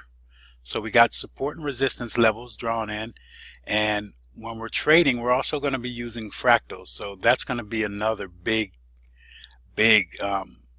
indicator that we're going to be using. It's not really an indicator per se, but you'll learn more about it as we get into the fractal section with the market structure. But anyway, let's look for that hangman, and we'll talk about the hangman as we go on. So the market pulled down, and now the market moved down, and then we're looking for a pullback, a correction. So this is the impulse move, then we're looking for a correction. So that's not considered a hangman there. A little bit of rejection at resistance here because the body still looks like it's bigger than the wick, or at least half. They're both the same size, right? And then you could see we traded inside. So this was probably more like a Friday than we opened up Sunday here. And then this looks like a nice hangman here. All right, I don't like the wick there, and I don't want to be this far down, and I like to get as close to the support and resistance level as possible. Then the market continued a little bit to the downside. So we have a move to the downside, retrace, and then move back down to the downside, it looks like. And this is just looking exactly like hangman right here. Both of these. This is a nice hangman right here, but it's not near my level. I wouldn't just trade this out of the blue. I want to trade at a level of support or resistance when I'm trading my trades, as I said before. So we're going to look for a trade at resistance with a hangman, and this is what I'm looking for. We're right at the level. We bounced on the level. This is way down here, and that gave me room for the market to move higher. Now we still do know that the market can move to this previous high way back here, but we're going to use this support and resistance level in our hangman to trade. So when I get a hangman, quite naturally the way I'm going to trade it is just this, like this. Now sometimes these trades are going to be too big for you, and you're not going to be able to take these trades. I'm right at the bottom of the wick right here, and then I'm right at the upper of the base. So this would be where my entry is, this would be where my entry is, and this would be where my stop loss is. So let's mark those levels. Stop loss a little bit above, and entry is going to be down here. Now this is going to make your entry and stop loss quite big. So sometimes, like I said, you may not be able to take a trade based off of that. So the green line is our entry. Let's see what the market's going to do here. So the market comes down. Looks like it hits right on that level. That's why I like to be a little bit below the wick, because the market seems to know so much stuff. And it probably triggers us in here if we're triggered. Let's say we're triggered. Now the market retraces. You're in a losing trade if you're right at that level. So there's two ways that we trade this. You have the aggressive entry and your conservative entry. So first of all, this is the aggressive entry. We're putting an entry level as soon as it hits that point. Now it may have triggered here, I'm not sure, but you can see what happened now. We did get triggered here. So you definitely got triggered, but we were still inside this candle. You got triggered, so naturally I move my stop loss to this level here. I want to be at this candle. I don't want the market to come back. Now I probably move it to this point here because this is right next to this candle and it's the highest level. And then you can see the market took off. So now you could move your stop loss down. So the other way to trade is going to take you out of the box. You're way out of the box. You got a hangman here, and you wait for the candle to close, would take you way down here. This trade, you wouldn't even be able to get into that trade. It's such a big stop loss, so much profit already, that you would never even really be able to take that trade, even if you had your stop loss here. I mean, because this is going to be the conservative entry, and it took us way out of the box. So that's what I'm saying. Sometimes you're not going to enter a trade just based off of the setup may be perfect and everything may be perfect, except the risk is too big for your account. You know, everybody can't trade 100 pip stop losses or 50 pip stop losses. Some people can't afford that. So it depends on how big that stop loss is going to be. All right. So you can see what happens. The market takes off, moves to the downside. All right. when we look at this hangman here, you would say that you would think that it was a bullish indication because price got pushed all the way back up here. Well, exactly what it's telling me is that it's a bearish indication, because even though price did get pushed back up, the market was moving to the upside, and this is where we saw selling pressure, where the market was able to get pushed this far down. Once it got deeper down into this point, then that showed that there was strength there. But even though the bulls did push it back up, and then eventually they lost the trade. And you can see the hangman, really I could trade these bodies, but I've done so much research on this stuff that looking at these candles, a lot of times you'll see candles that like to hang inside of this body of this hangman. So they'll hang, not the body, but the range from the top to the bottom, from the high to the low. And then sometime they'll come back all the way back and then take you out and then continue to downside. So I really don't like to trade these in certain situations. That's why I don't really put my entry here. I mean, you can put an entry here with a stop loss here. It'll give you less risk. And I'm not saying that's not something that you can't do. It's just something that I don't really do, because I really want to see that this is really a true, I see that it's a hangman, but I want to really see that the reversal is true, that we got a true reversal and that it's confirmed. You hear a lot of people talk about confirmation, good or bad. You know, this is some personal things that you're going to have to decide to do, you know, but still, I still wouldn't even trade the hangman much like that myself. All right. So the hangman trade, sometime it may take you out of the trade. If it's such a big hangman like this, you may not get into a trade. All right. So always remember that you want to trade based off of your risk and your money management. And that's the main thing. Once you get a signal, you want to make sure you are still in line with your money management. All right. So that's looking at the hangman. From the hangman, we're going to go right to the bullish engulfing, and that's going to be another pretty good trade setup. All right. So let's move on. All right. So we want to look for the bullish engulfing pattern, and the way we're going to trade that is in an uptrend. We're going to look for a pullback to support. So with the bullish engulfing, we want to trade support and trade that to the upside. All right.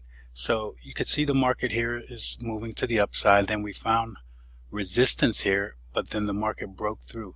So it did look like this market was going to fall here, but then the market broke through. So now we would be waiting to see if price could come back to our support level.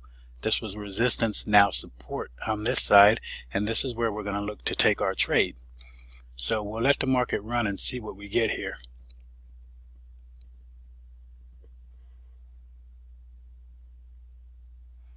So we're moving up, and now we hit this level. Okay, so now this is where our interest starts to develop. We're not interested in the market all this time here until we get to our level. We trade pretty much levels. So the market's in an uptrend. We're going to look for a pullback down to this level here. So when we see the market pull back to this level, this is where we're going to be looking for our trade. All right. So now I'm going to start looking for some price action to enter the market.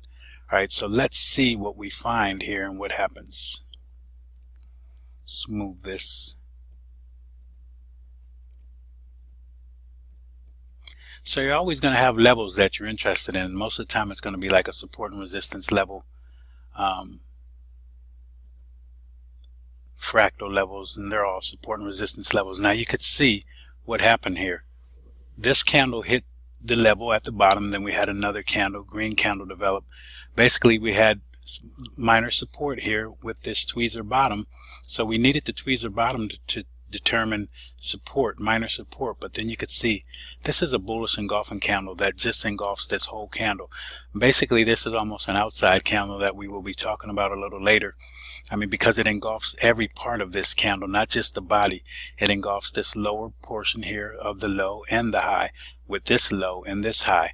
But we're concerned right now with a bullish engulfing and looking at this body engulfing this whole candle.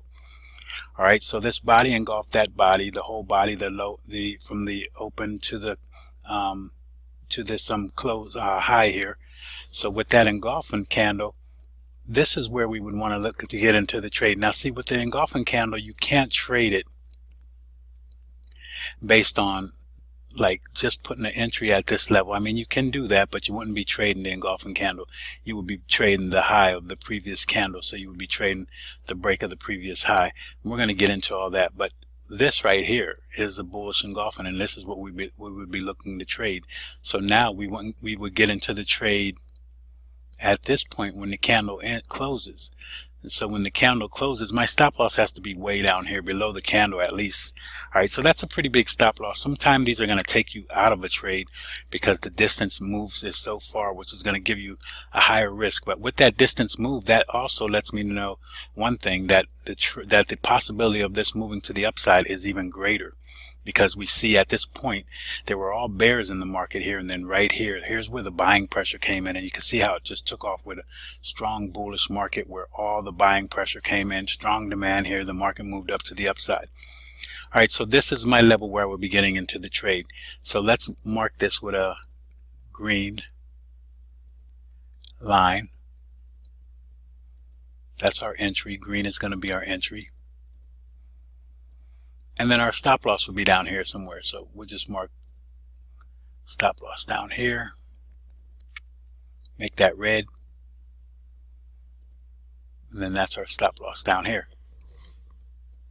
All right, so like as I was saying, we cannot trade the break or violation of any of these levels here, because then it wouldn't be a bullish engulfing. It would be totally different to be trading that. You'd be trading the break of this high, which could be looked at as a bullish engulfing, so you know that's going to, what the candle is going to close as, but it may not close as that, and it may pull back inside here. And with this big candle here and this long wick, I wouldn't want to get caught in a trade where it triggers me in up here and then I'm sitting in the trade as it moves back down here and goes sideways for a while and then maybe eventually drops to the downside.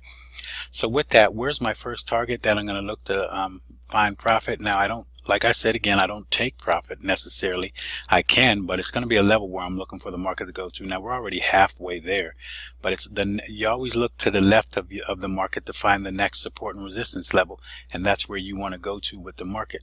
So we'll put a pending order to take profit here. There's a lot of ways we could do. We can wait for the market to get to this point and see what it does. So let's let the market do what it's going to do and see what happens here.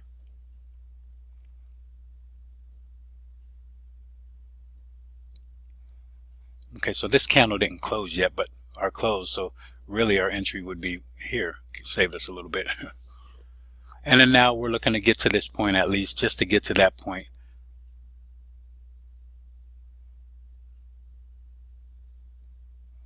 And the market is moving and looks like it's trying to attack our level. So we always move to the next support and resistance level. And finally, boom, we're hit. So we're triggered in. So now what I'm going to do is this.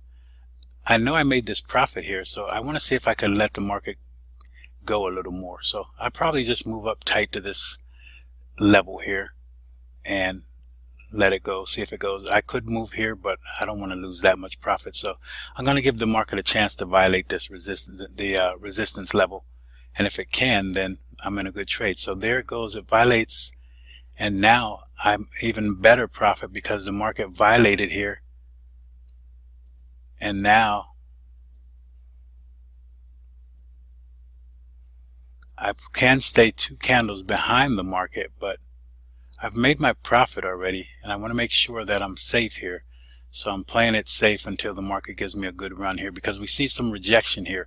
So this rejection is telling me that even here you had some rejection, and even stronger rejection, that maybe there's some selling pressure up in this area. So let's see what the market does. And then the market comes back and triggers us out. No matter where we would have put it, we would have gotten triggered out, and the market moves back up higher. Market market knows where we are, doesn't it? And then you can see what it does. Boom.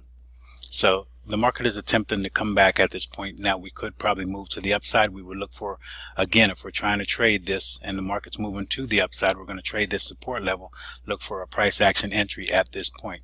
So that, my guys, my friends, is going to be the bullish engulfing pattern, and you can see how it worked there. So looks like it worked out pretty good this time. So that's trading the bullish engulfing, and the next one we're going to look at is the bearish engulfing.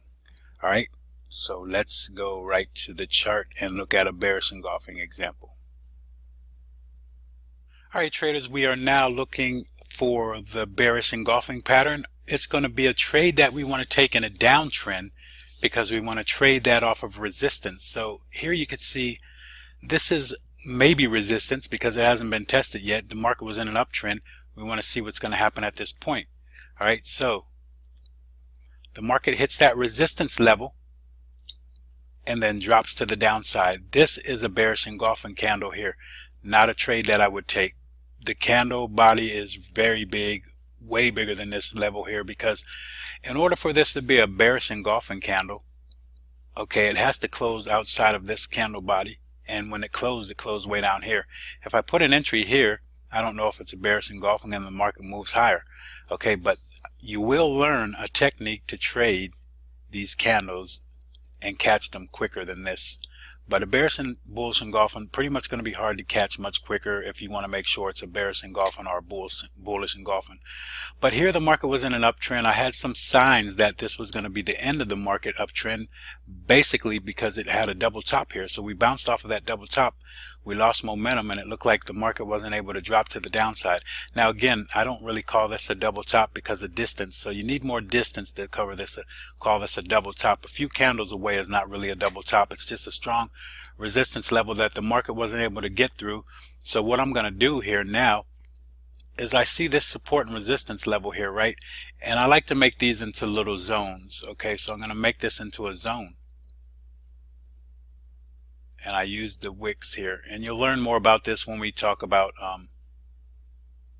support and resistance and all that stuff. So this was a bearish engulfing, and you were not able to catch this trade. I think it was too big. I wouldn't have been taking that trade myself. But then the market moved to the downside. Wow, if you did catch it, it would have been a really good trade for you. But the market moves to the downside. Then you can see another bounce off of this level. And then what happens? Another bearish engulfing candle. These bearish engulfings are very strong. Another one that I probably don't get into because look how big it is again. It's even bigger than the last one. But it's given me an opportunity now. It also created a bull trap. And we'll get into those again more, but you could see where it trapped bulls who were expecting the market to go higher above this resistance level. Trading breakouts of support and resistance levels will get you into a trap. This here case is called a bull trap.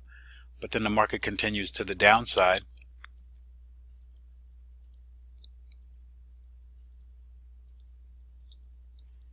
And as the market moves to the downside, we're looking to trade resistance again. You can see we have a little support there. We could put a little support here. A little bit of resistance now. Was support here. If the market comes back to that point, we would look to trade here. I would make this into a zone and look for my trade up this zone here. Now when I have my fractals in, I see this a lot better. But then the market continues to the downside here. So as the market continued to the downside,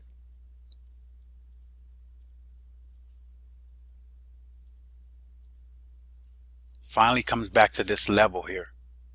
All right, so in order now, once this candle closes and we're at resistance, and I know that maybe we'll see a move to the downside, I want to see if it's going to close outside of this candle. Now when we start learning about inside out trading, you're going to catch this trade right off the bat here. But currently we're not going to do that, so we're going to trade based off of what this candle is doing.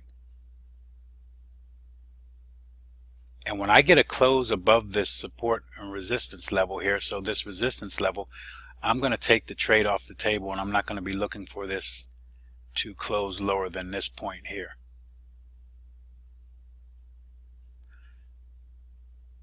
So again, you could see this was another bull trap. As you could see, this was resistance here, and all those traders that trade breakouts of resistance, support and resistance levels, they're trading to the upside on resistance, when really you should be trading to the downside at resistance.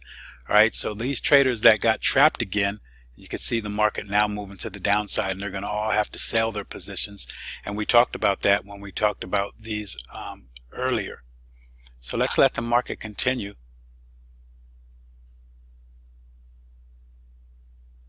So we don't know that this is a bearish engulfing candle yet, but now we do. It closed outside of this level. So automatically my trade is here.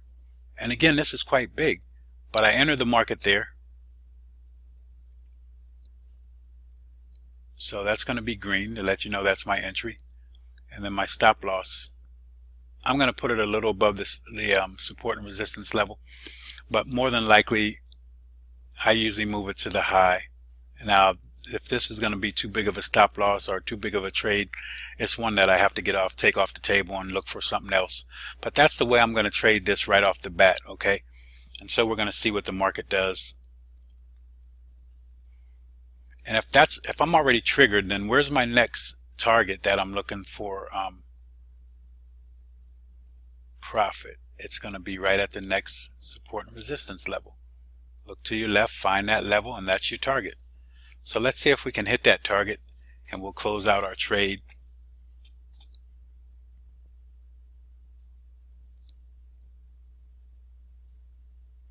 So the market's moving down. It's hard for some of these traders to let go of that position, and the market keeps moving to the upside a little bit. You have some indecision, you could see, but the market continues to move down, and the bulls are being defeated by the bears, and this market continues. The bulls do not want to let go of this though. So look at this candle by candle, and again you could see this high here, this high here, this high here. We don't want to violate this high, because then the market momentum is changing.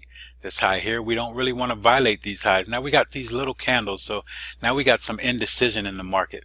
We see that indecision, that means a lot, okay? So we're still shooting for this target here. We haven't violated this high yet, and then we haven't hit our target again, but boom, now we're triggered. We hit our target. That's the end of our trade. We're good to go. So we hit that target that we shot for, and then I see the market starting to pull back. Yeah, I'm taking my profit for sure. So I probably get out somewhere in this area.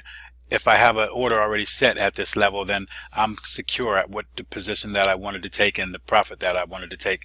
So sometime you can set your trades right up. You see what happens. Boom, you have your stop loss, you have your entry, and then you have your target. You go to bed, wake up, you got profit, you're done. That's a nice trading. All right, so that's looking at the bearish engulfing. So we're pretty much done with the engulfing candles. Let's now move on to the morning star candle. All right, so now we're going to talk about the morning star. We're going to look at trading that morning star pattern. Now this is a 3 candle pattern, so we need 3 candles to develop and close before we really know this is what this is, if it's a morning star or whatever. Okay, but the thing is, I want you to look back, because this is where we took our last trade that we talked about prior. We took a bullish engulfing trade. This was the area here. Now you could see this was a support and resistance level, and you could see I have this area drawn as pretty much like a zone, because you had a little bit of indecision here and maybe consolidation, if you want to call. The market was in an uptrend, right? So every time the market pulls back, we're looking for a trade at support. So when we're trading to the upside, again, another rule, you want to look for a trade at support, and that's pretty much a rule of trading this way. You want to trade with the trend, and you want to trade support. You want to buy those pullbacks. All right, so with that said, we're going to see the market continue to the upside. We're going to look for the next pullback level. All right, so let's see what the market's going to do here.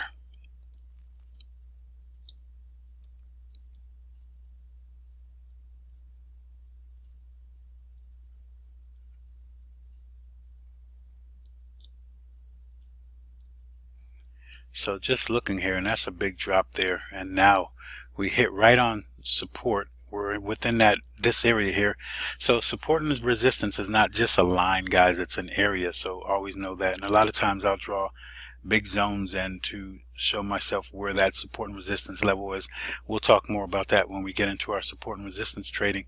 But then we had a hammer developed here, so this looked like a really good hammer too. So it would have been a trade that I probably would have looked at taking, and probably would have more than likely taken this trade. And you could see the market attempted to move higher. Then it took me out with indecision, then dropped to the downside. Made another hammer here at support. Now here's what the market loves to do to you. It loves to destroy your courage. It loves to destroy your mentality, and it likes you to get to the point where you're hesitant and scared because you took this candle setup that was everything that you would talk about taking on a hammer, and the trade didn't work out, and then it gives you another hammer, and now you're hesitant to take it because the market destroyed your mentality. So now you don't have any you don't have the courage to take another trade because you just took a loss. So now you're going to sit on the sidelines and let the market go. All right, so then the market comes and shows us a lot of indecision here. And this is when I start seeing this kind of price action, guys, where the market's sitting at a level, there's a lot of indecision. There's rejections to the downside, but there's also a lot of indecision. I kind of stay away from the market. I kind of stay out of the market. A lot of times I'll box the market in and I'll say I'm not going to trade it until it gets beyond a level. So maybe I box that market in and I say to myself, well, I'm not trading it until it gets past this level. Or I'll put a price alert in and it'll let me know when it gets, or I may say that I'm waiting for the market to get past this level, because I don't want to see this kind of stuff indecision. I want to see the market moving. With all this indecision, yes, I could get taken out of trades a bunch of times. All right, so then the market continues. It drops lower to the bottom of this support and resistance zone. And the market's made a new low here, so now I know that this is a possibility where the market could go to. And we're violating lows, we're violating highs. Remember, I showed you when the market's moving to the downside, we started this downside move. We didn't really come back and violate this high, nor this high. But then we made this last high and then we violated it. And then we violated the low. And then we violated the high, violated the low. So a lot of indecision here. It's like a tug of war here. You know, this is where we probably have something like this. So you got bulls here, you got bears here, and both of them are pulling at this area, and that's why the market's not going anywhere right there. So someone has to make up their mind. So now, right at the bottom of this support and resistance level, what do I get? I get this little candle here, and then I get a little indecision candle, almost like a spinning top, almost basically not really a doji, but a little indecision candle, and it is kind of a doji. So now I'm starting to think of that trading pattern, the morning star. So what I would need now is another candle. So these first two candles give me that star, and then there we go. So with the morning star, you don't want to trade as soon as you see this. This and this does not confirm the morning star, but this does. And this star, this next candle, represents a lot here, and I'm going to talk about it. So when we see that morning star develop, we want to see, basically we want to see the market close above this point here. All right. But the market, even if the market didn't close above that point, say this candle closed here. What the thing is, we want to close higher than this little doji here. And when we close a little higher, the stronger the move is to the upside, the higher into this body we'll get.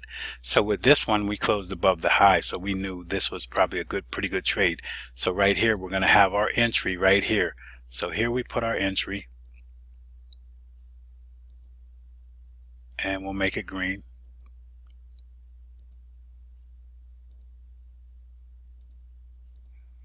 And here we'll put our stop loss. I want to put it below that wick there. And I'm going to tell you this stop loss. So to me, this is not the best technical stop loss. It's the one with a little bit least risk. But here's the thing. The market came all the way down here before, so it could test this level again. So I know that it could come this far. Very big stop loss. So the best stop loss that I could have is either here, but I can put a stop loss and be a little bit aggressive with a stop loss below the candle that violates, that closes out the formation. So we entered the market here.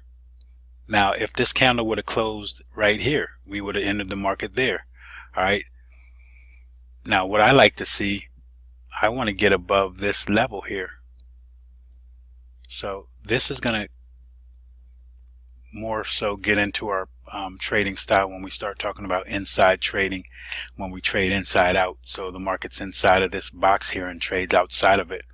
All right, but basically that's why I said a lot of these patterns that I'm showing you, we don't even have to remember. If we didn't know this was a if we didn't know this was a morning star, then if we're trading inside out, we still would catch the trade, but we didn't know what the formation was.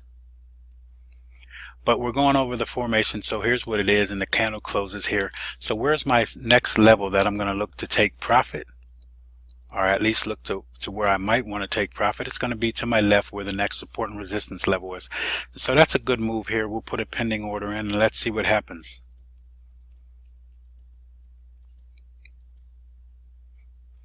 So now the market kind of scares me. When I see this, and it looks like the same thing that we saw here, the market should move higher. But before I see that, I see this. When I see this little bit of indecision, I get kind of worried here. All right, so maybe that means the market may drop to the downside. So what I'm going to do, I'm going to move my stop loss, and I'm going to stay 2 candles behind that a little bit. So then the market moves, and then the market moves. So now I'm going to really get 2 candles behind, and I like where we are now. So we're 2 candles behind. Basically, we should probably be more like here, but we're right at the little indecision candle right here. So, and then the market comes down, takes us out. So our trade would have been over, and we would have made profit here. But you could see that's trading that morning star pattern.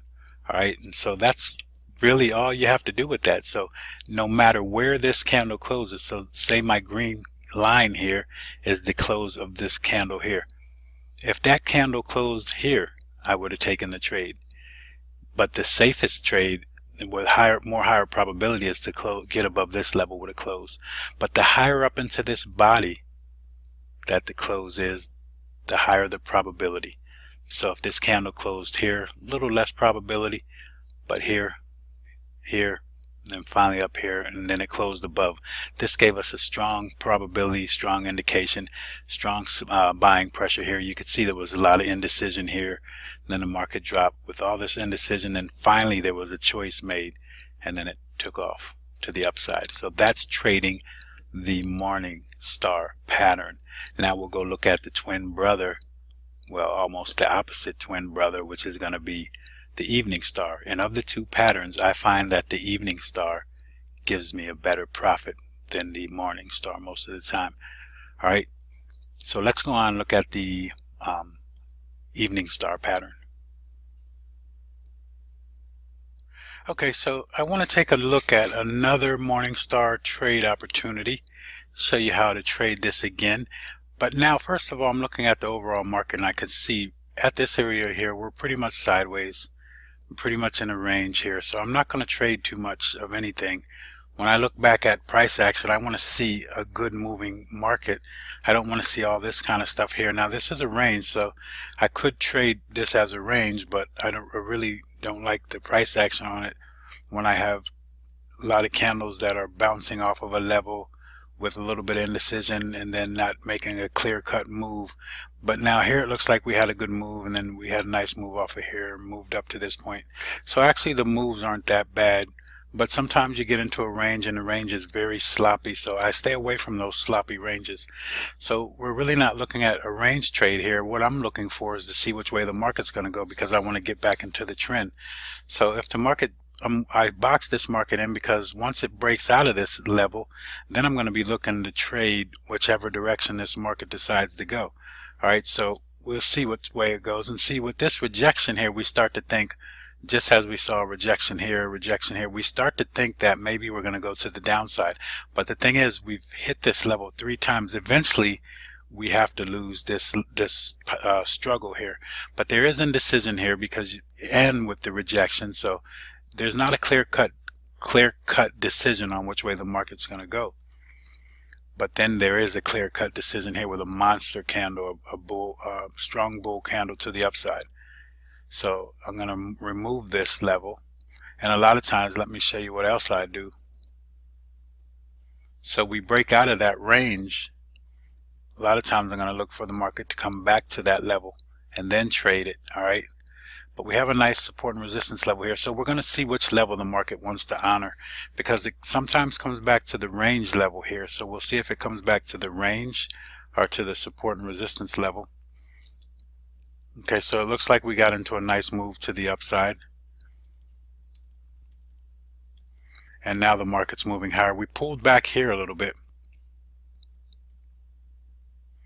Let's move this range over, because we're going to use this as support now. And now the market comes down. It violates my range here, so when I see that violation, I'll just look at the support and resistance level here, because that range top was going to be a support and resistance level. Now the only thing about the range top was we're using this wick here, the top of the wick, but here now we're just using the bodies. And when I make a range, I like to use just the bodies myself, but you have to use the wicks. So what I'll do is I'll put another line in there for the bodies to let me know that that's where the price has been closing. All right, but the wicks are where the actual price has been. So now we're right at this support and resistance level. So what are we looking to trade here? So we broke out and we came back on this level. So what I'm looking to trade is to the upside, right? We're going to trade support and go to the upside. So look what this candle is. A little hammer here, it looks like. So a possible hammer here, but then we get a tiny indecision candle. This is ridiculous. All right, so this is a daily candle, and the whole day the price did nothing. But what tells me something is that look how strong this market was to the downside. If it's so strong to the downside and then you hit this support level and then for a whole day you get nothing at all, you get total indecision by the market, that's a sign that something's going to happen here. Something has to happen. It either break out to the downside or to the upside. So we're looking to trade to the upside because we're trading at a support level. We want to trade support to the upside, and the market was moving to the upside, and we'll call this a correction quite possibly. All right, so now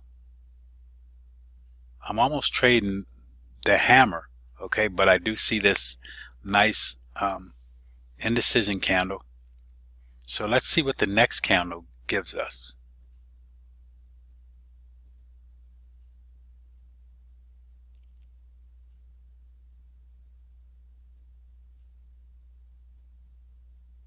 So the next candle, if I was trading just that hammer, I could just trade that level anyway where I am.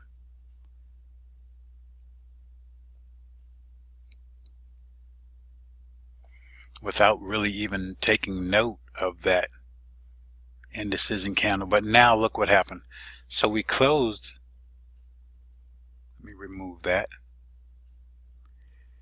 We have that 3 candle formation. We have the bear candle moving to the downside, then we have the indecision, and then the bull. As I said, the market's moving strong to the downside. If it's going to continue, you shouldn't see much indecision here. And then it really shows that the bulls came into the market. This was a lot of buying pressure here, and the market took off to the upside. Quite naturally, my entry is going to be the close of this candle. Make that green.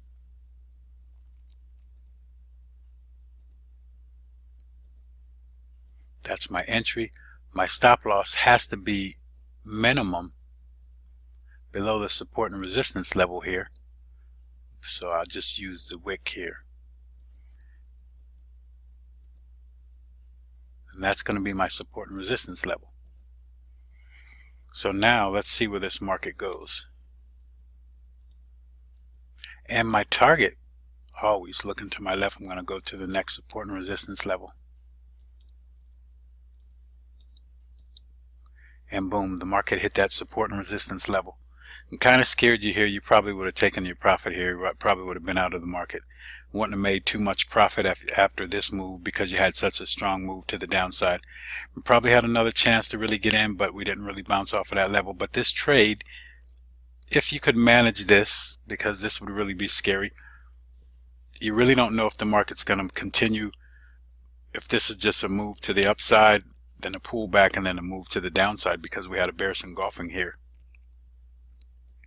All right, so you probably wouldn't have really known what to do. But if you kept your stop loss where it was and then you fell asleep and then you had your target already set, boom, you're going to get that target, but you'd have to be sleeping for 3 whole days.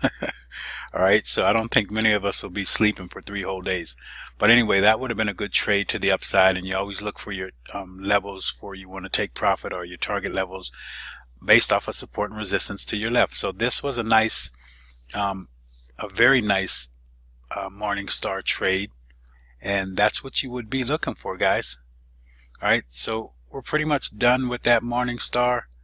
I'm going to move on to the evening star and let you see what that looks like. Okay, so let's look at this evening star pattern and a trend. Basically, this is not a really strong trend, but we're still trending to the downside. So I'm going to show you, I got some support and resistance levels drawn in here. So here you see this line here, that's going to be support and resistance level. I'm going to make it red so that I always like to make support and resistance red.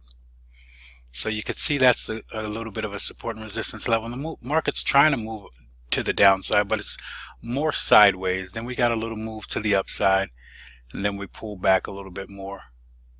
And then we remain below this resistance level until finally the market violates.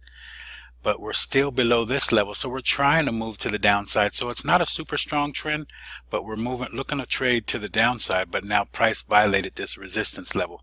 So now we're going to play this out and see what the market's going to do for us. So now the market faked going above this level. It really went above, but then now it's pulling back down.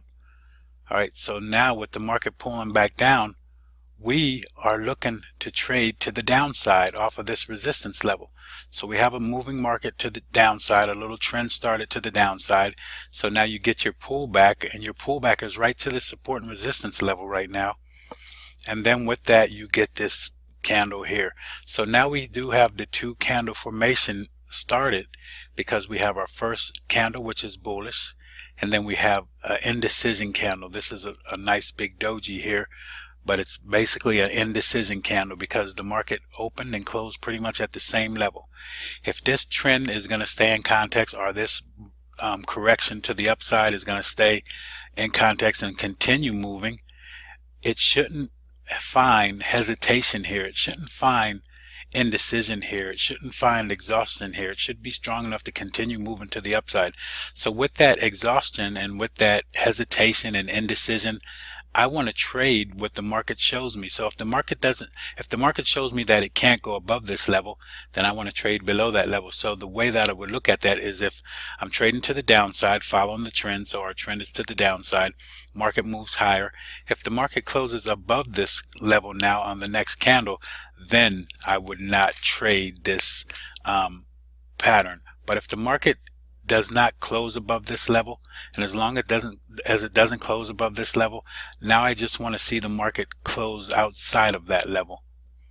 All right, and so the way that I know it's a strong reversal is because the farther it goes into this bullish candle here. So I just boxed this little area in because our trade now, we want to see the market close outside of that level. Once it closes outside of that level, we're into the trade. All right, now we don't take the trade here. Now some traders may take the trade here, because really when I look at taking a trade like this, I'll take indecision and trade that. But because also that indecision is showing me rejection too. All right, because the market was pushed higher but then pushed right back down, and then nobody took control. So really there's indecision mostly, but also rejecting that upper level. So now I want to see the market drop to the downside. Also with this pattern, we could see more than one of these dojis here. We could see 2 or 3 and then get a candle to the downside. All right, so let's play this out. So we see what the market's doing out. Then the market drops drastically. Already now I'm looking at this and knowing. So my main thing here now is wait for this candle to close. We want to make sure we close below that level. But once we close below this level here, we're good to go, because that signifies that we have now decided there's no longer indecision. The bears have taken control and dropped this market to the downside. So where there was strength to the upside, we found indecision, and then we found strength back to the downside. So let's see where this thing goes. And see, now our entry is down here, and my stop loss has to be at least above this candle. So this is the way we would take this trade. Down here,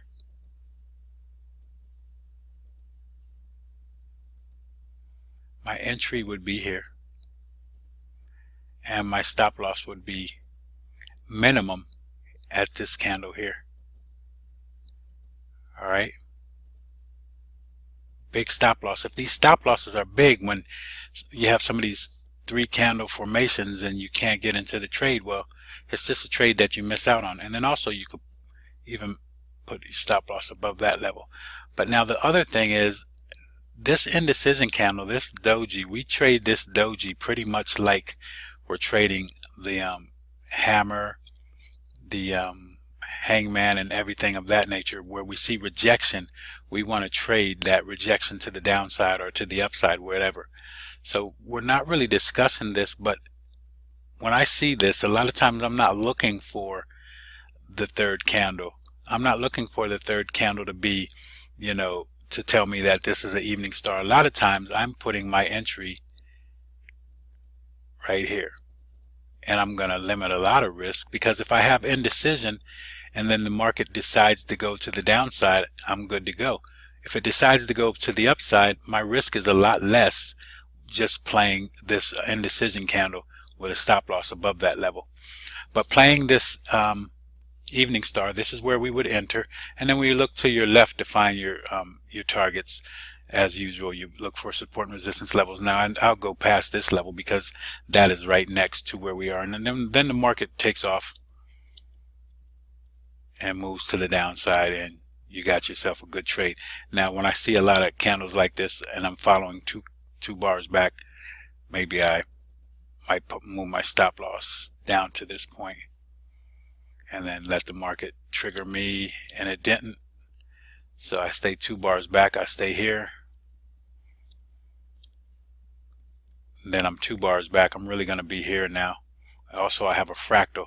When we start learning about fractals, I'll tell you, I use fractals as stop losses a lot, quite a bit. You can follow those. And then the market moves to the downside. You're pretty much good to go. Moving that stop loss. This is just how you want to manage your trades, pretty much. And you could see this basically here. This area here is pretty much consolidation. And we're going to learn to trade that kind of stuff, consolidation. It's going to be inside out trading with that. So with that, I know that I want to have my stop loss a little bit above that level. Because now if the market's going to continue to the downside, it'll go down to the downside, close below this. If not, it's going to come back up and trigger my stop loss. And it closed to the downside, so we're good to go. And now I'm going to move my stop loss down at least to this point where we broke through, and then finally we're taken out right there. So that was a good trade. So that's looking at this, pretty much looking at the evening star in the context of a trend to the downside, because that's what you're going to trade it off. You're going to trade it off resistance, and you're going to be trading to the downside. Now we're going to look at it in a ranging situation. So let's look at a ranging market. Okay, so let's look at the evening star in a context of where it would be in a ranging market. Pretty much sideways, we're in a range, and the market's bouncing on support and resistance levels. So you see I have this level up here. This is going to be the resistance level. I'm going to put a level down here for support, because this is going to be the next support level. And then we're going to watch this market, and we're going to look for this evening star, and we're going to look how to trade this evening star.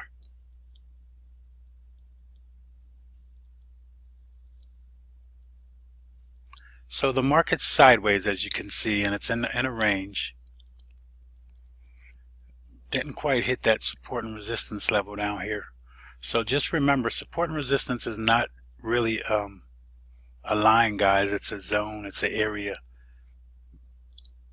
So now what happened here was Friday. This looks like it was a Friday, because in Forex we don't really gap up or gap down unless it's the weekend, and then the market opens on Sunday. You may get a gap. So this was a good sign here. we got a gap up. So with that gap up, you're probably thinking that we're going to go to the upside and we're going to violate the resistance level. And then you could see the little indecision candle here though, like almost like a spinning top pretty much. So with that indecision, we'll call it a little indecision candle after an uptrend. So what this tells me is one thing. You could see the market had a nice move to the downside. Then you could see how strong it was to the upside. If this is a strong market to the upside, after two strong candles, we shouldn't see indecision at this level. We should see more strength at this level, but instead we see indecision at this level. So let's see how the next candle plays out, because now we're looking for that evening star pattern based off of these two candles that we see. So this evening star pattern is it's the 3 candle formation.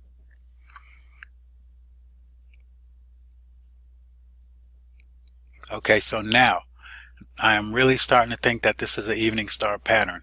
Okay, so with this pattern right now, the farther down that this moves into this body of this next of the first candle, the candle that starts the formation, this bullish candle, the farther this bearish candle moves down into this body, the more credence this holds for a trend reversal at resistance.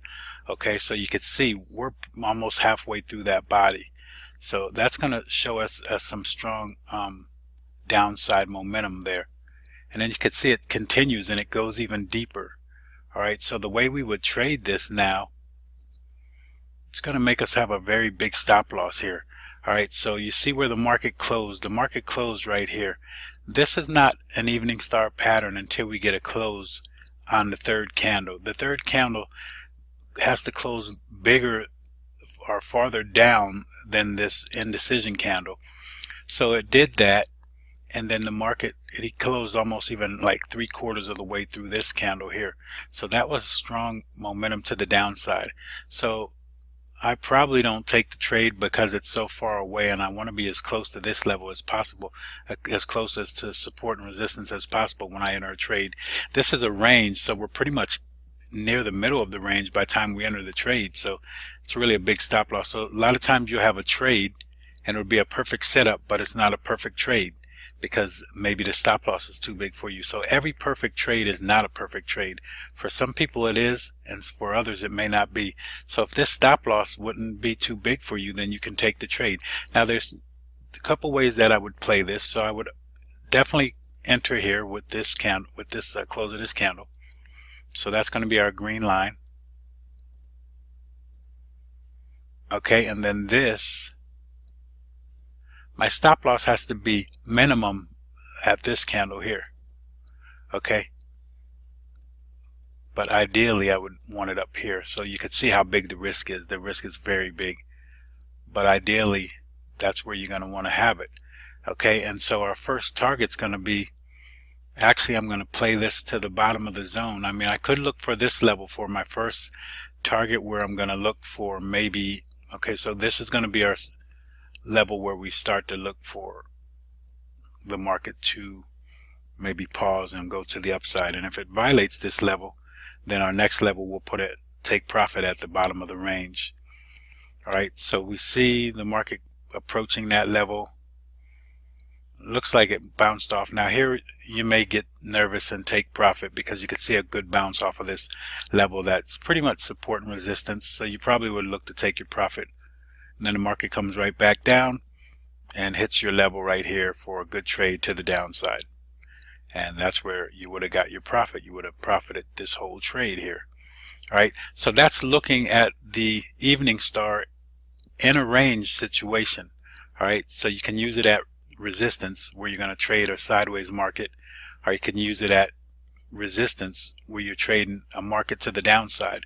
So on the downside market, the market pulls back on the correction to a support and resistance level, and you'll see more of those levels that we look at. Once it hits one of those levels and you're starting to look for that formation, then you see that formation and you get into your trade to the downside, continue with the trend to the downside. All right, so that's looking at the evening star. Let's move on to the piercing pattern next. All right, traders, so now we want to look at the piercing line pattern, And again, this is going to be a pattern that we take during a bullish market. What's going to happen is really we want to take it on a retracement, so it's going to be on a correction, so it will be a bullish reversal pattern, okay, because we're going to reverse from bearish to bullish. All right, so looking at this pattern, I just wanted to show you, I'm looking at my support and resistance levels here. You can see this was support here, and then all through here it was resistance. So we're going to follow the market, see what the market does again, and we broke through this level.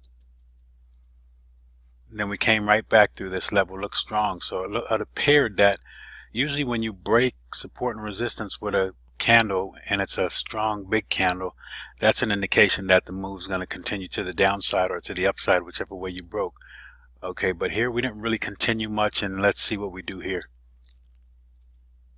Here there was a lot of indecision, and then finally it looked like the market tried to make a decision, and then we kind of broke higher. So now it looks like our trend is starting to move to the upside, because when we start learning about fractals, we'll see that now this market is breaking this bull fractal here. Once you start breaking bull fractals, then you're usually in a bull trend. All right, unless you're ranging, and we're not ranging, so we're in a bull trend. So a lot of times I find my support and resistance levels by the previous fractal. So if we violate this previous fractal, then I'll look to this support and resistance level here. So I always have a level or a zone, an area where I'm looking to take trades. So I don't just take a trade anywhere. I'm going to look for a reversal here, and I'm going to look for a reversal here. And then finally I would probably look for a reversal somewhere in this level if the market's going to pull back and then give me a chance to get into the trade. So it looked like we may bounce on this level, so I'm prepared to see what happens. And now I'm starting to get very interested because we're sitting at this level, and then the market drops right through that level. So I'm not going to pay attention to that level anymore.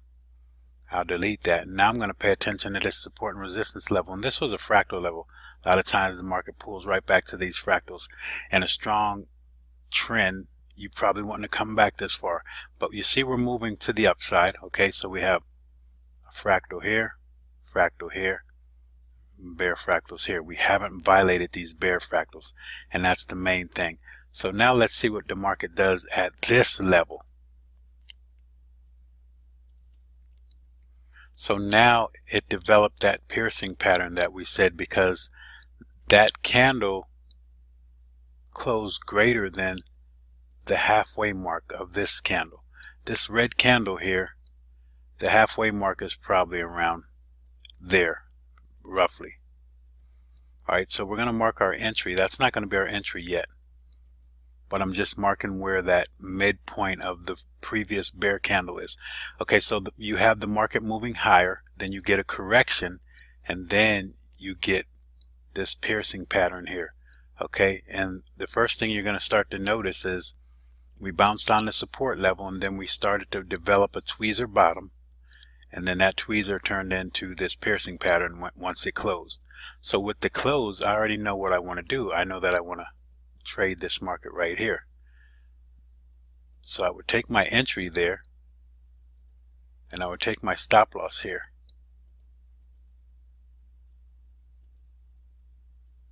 This would be my stop. And then my first target that I'm going to look for profit would be, I want to get past this level, so I definitely want to look at that level. Now I'm not going to, as I said, I don't take profit right away. I like to see either I'll split profit or I'll just let the market go depending on how it gets to that level. Okay, so let's see what happens here. We got our stop loss and we got our entry here, and look kind of crazy. Now I don't pay attention to this pattern a lot of times because I usually do a thing that we call inside out trading. And I'm jumping ahead a little bit, guys. You'll learn this a little bit later, but inside out trading would be basically we're trading inside this candle. And when we break outside of that candle, if the market's in a bull run or a bear run, depending on which way we're moving, so we will call this a bull run. If the market's continuing to move higher, I'm going to look for a trade to the upside. If the market was moving lower, I would look for a trade to the downside. So once the market violates this level, but we'll get deeper into that. So right now, this is our trade right here. All right. So then the market kind of came back a little bit. Let's see what it's doing so I can see it. And it hasn't hit our stop loss, but it's having a hard time getting up above this level. So even though, and you can see this is just what I'm talking about, you trade inside of one candle, and that's why I don't really pay a lot of credence to this pattern here, because I know a lot of times you could get many candles trading inside of this one big candle, and that's what this is doing now. And again, if you would have taken a entry here, you would have been sitting in a trade, still sitting. So let's see what the market does, and you're still inside of this candle, and then finally the market takes off. So you never got stopped out. You were sitting in a trade that wasn't doing much for a little while, and then the market takes off. And does it ever hit our level? Yep, it shoots right through our level. So now I'm going to move my stop loss up, and being that I busted through this support and resistance level with a strong candle, I want to be tight, and the market moves higher, and I'm still 2 candles behind, and then I would have got stopped out here. I wouldn't have got much profit on this trade. But you could see if I would have set my level for here, but I waited to try to see if I can give the market a chance to run. So sometimes you have to give the market a chance to give you more profit, but I would have got profit here if I would have just put in my target for that first level here. Would have been a nice entry, a nice target. And you can see we got stopped out with a little bit of profit, and you can see how that trade works. So we got half of our profit basically, but you could see how that trade works here. So I'm not going to show you another one of these, because when we get to trading our inside out pattern, I'm going to talk about this piercing pattern and why I don't really pay attention to it, and you'll probably want to pay more attention to the inside out trade. So that was the piercing pattern. Again, you look for that in a correction of an uptrend when the market's moving higher, pull back to support on a correction, and then it moves higher. All right, so that's piercing pattern. Let's go to see the twin brother, who is going to be called the dark cloud. So we'll go on to check out a dark cloud, the dark cloud cover. All right, I want to take a look at the dark cloud cover now. This is going to be a bearish reversal signal. What I look for a lot of times, I'm looking to trade with the trend. So, you call this a bearish reversal signal, you have to be in a downtrend, in a bearish market to trade this signal. But to catch this signal, you would have to be in a pullback. So basically you want to see the pullback, and then you want to see the market, like after the correction, at the top of that correction, that's where you want to look for this signal. Now there's going to be areas where you'll be able to locate and understand where a correction may end or occur, and then that's going to also help you to be able to look for this pattern. But with all these patterns, you have to train your eyes to see these patterns. You have to work on looking at these patterns. You have to study some chart time, and just whatever time frame you're trading, make sure you're looking. Like I'm trading a 4-hour time frame. Every 4 hours I can just look at my candles and make sure I don't see one of these patterns that I really like to trade, and if I do, then I make my jump. But here we could see the market was kind of in a range, because we have fractals that are in clusters and breaking each other.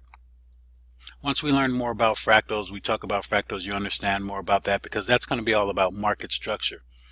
So let's see what this market's about to do, and then look for that dark cloud cover.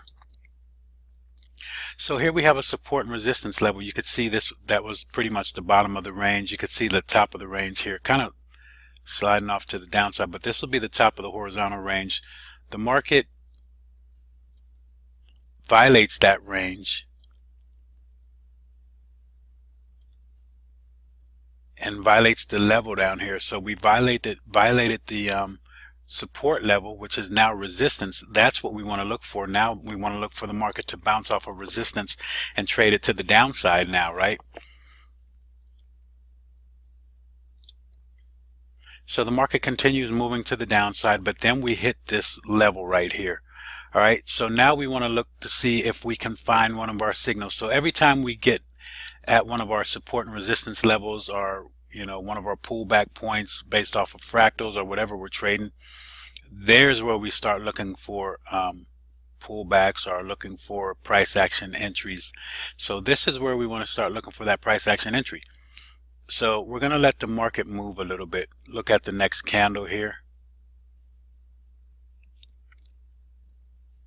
And you can see a lot of indecision here. So indecision at support and resistance is a good thing, because when there's indecision on a move up or down, that's almost putting an end to that move, because basically what you're seeing is why would that move not continue strongly if there was no indecision or anything to hinder it. But it's being hindered by that resistance level, and a lot of different traders with a different perspective of what they want to do at that point. So we're waiting to see what this candle does, where it closes, how it closes. It's up and down, back and forth. Okay, but now you can see this candle closed. All right, so what this candle did, we formed that tweezer top. That's gave us a little support level, a little bit of resistance up here. So once we got that resistance, the market dropped, and it closed at least 50% of this candle here. So it closed halfway down the body of this candle.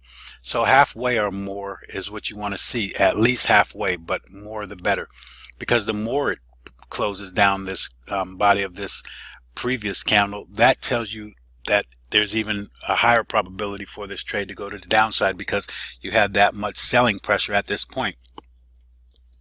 So immediately what this dark cloud cover offers you is low risk, high probability. So what happens is your risk is usually minimal as opposed to what your profits could be. So let's look at how we would trade this. So my box is going to be where I enter the market, and then the top here is going to be the support and resistance level. You put it at the top of the wick of the candle that's piercing the body.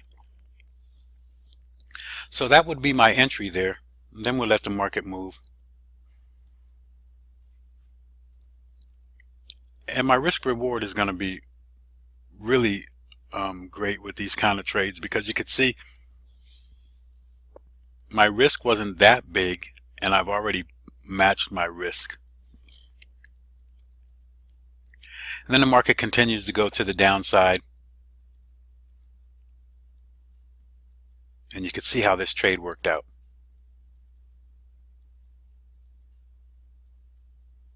This trade really worked out really nice. So I would be kind of cautious. I would move from this level. I would put a stop loss at least to this point. I would bring it at least, and I kind of should be a little bit above that wick there, because the market kind of knows where we are and seems to attack those levels. But we made profit from this point down to here, and now we're trying to see if we can let the market continue to run. Now, you know, you're not going to always catch every part of your trade or of the trend or of the move that you're trying to make. So I didn't catch this right here right now, because I'm up here with my stop loss, and I want to give the market a chance to continue lower. So let's see what the market does. If it goes lower, it comes back and takes me out. Okay, so I still made profit on this, and it was more than the risk that I put up. So you can see how these patterns work out for you. So that's the dark cloud cover. Guys, you got to get your eyes and mentality trained to start looking for these things. So you should know where and when to look for them. I've been telling you where to look, when to look for them, and which direction to look for them in. So now you need to train yourself to look for these things. They have to be on your mind to be able to see them. If it's not on your mind, you'll see it later. You'll see it after the fact. But if it's on your mind while the trade is going on, while the market is moving, while the candles are developing, then you'll start to look for it, and you'll start to know what you're looking for.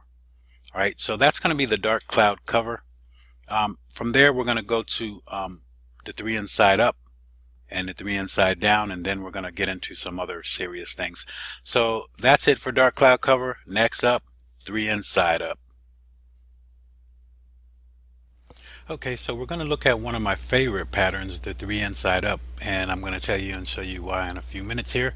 But just remember, all patterns fail, but it's just getting to see these patterns that sometimes they'll put you in a high probability trade, and when they work out well. But again, all things fail. There's nothing 100% foolproof with the market, because the market's going to do what it wants to do. But this pattern here is it's a bullish reversal pattern, so you find it in a downtrend or a correction. So when the market's in an uptrend, I look for the correction and then find this pattern. So looking at this market, we could see it's in an uptrend, so it's going up here. You can see it's moving higher. All right, and then you have your fractals that you're breaking, so that's a sign of the market moving to the upside. So we're going to look for this pattern, and then we're going to talk about trading this pattern. So the market continues to move higher,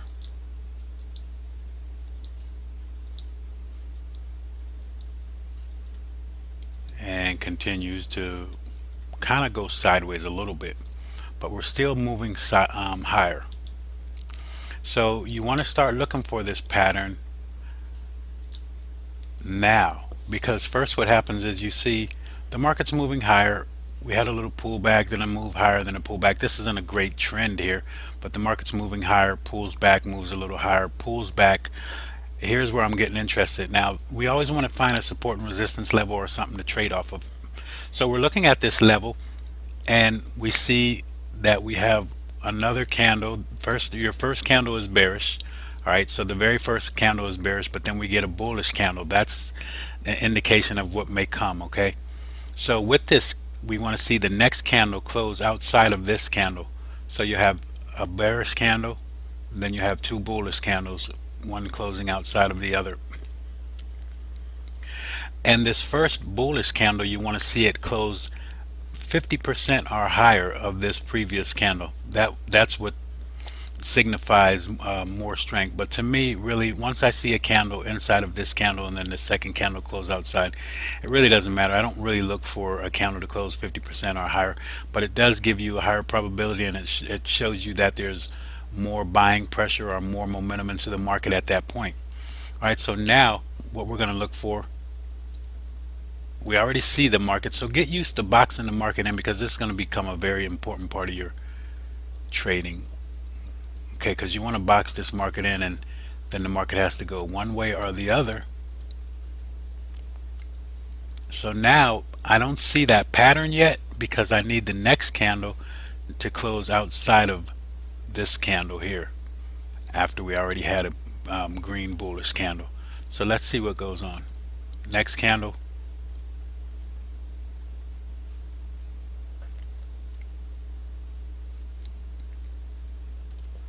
Okay, so this candle closed. Right at the close of this candle, we would have been in the market. And this probably looks like it's going to be on a Friday with the market closing like this and then a gap here. But we would have been into the trade right here, and then the market gapped up.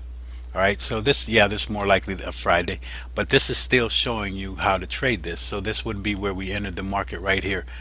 The thing is, there's two kind of stop losses you can use here. If this market is going to go, you don't want it to come back and go lower than your previous candle low. So you could put your stop loss at this point to limit risk, or you can be a little more conservative with the stop loss here. This is the aggressive stop loss here. It gives you less risk. All right, but to me, if the market's going to come back and go lower than this candle here, then you don't really have the momentum for the move, and then you don't want to give it really that opportunity to come this far back on you. So this is the conservative, this is the aggressive stop loss. All right, so then you can see the market gapped up, and you can see it didn't come back to that point. Now it did, made profit, but now it came back to that point.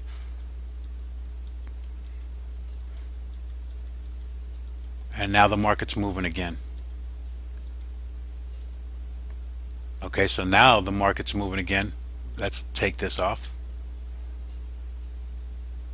Let's mark this. We have a market that just moved higher. We'll go from this point, and then we retraced, right? And then we moved higher again. So now we want to look for a retrace to get back into the trade to the upside. So now I see this again. Here's our retrace. So again, this is a bullish reversal pattern, right? So the market was bearish. You had a couple bearish candles, a bearish move to the downside, and then you had your support and resistance level. So you're going to learn about these support and resistance levels. This market dropped right off of my fractal level, which lines up right here.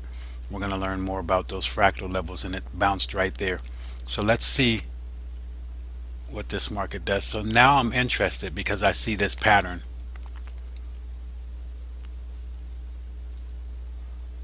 So let me mark this. So now I'm paying attention to see if I see this pattern. All right, so now we'll let the market play out and see what happens here. So again, we're trading with the trend. We had a pullback move, and now we're looking for a candle close outside of this box here. That will be a 3 inside up. So when that candle closes, we're going to take the trade. That candle closed, and we're going to take the trade. We're going to put our entry here. So that would be our entry, the green line. We'll make it green as we have been doing. And then we'll make this our stop loss. We'll just use this.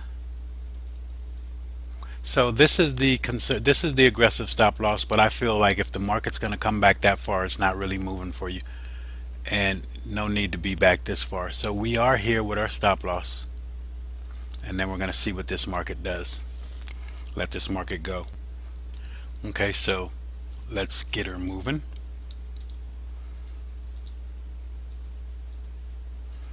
Okay, so when we start seeing this here, I kind of get worried about that. You can see we dropped down below here, and now we did gap up here. So I'm kind of worried about this area because you could see this was indecision, but then we gapped up through that level. So we always want to stay tight. We don't want to let the market come back down below these levels here. But you could see this market made a nice move, and you had nice profit here. So I stay a couple candles behind and make sure I have my stop loss set. So that would be my stop loss, and we would have been into a good trade. All right, so that's looking at the 3 inside up. You're gonna have to really understand that when we look at inside out trading, this 3 inside up probably won't even be of any benefit to you, because once we start learning inside out trading, you're gonna look for the same thing, but there's gonna be 2 different ways of trading it. So it's basically inside out trading is gonna be either you trade this level or you trade the close of the candle. So it's going to be some form of a 3 inside up, but it's just that you can have candles trading within candles. All right, so we'll get to that, but for now, that's the 3 inside up. Let's go to the opposite of the 3 inside up, which would be the 3 inside down. All right. All right, traders, we are going to look at the 3 inside down formation.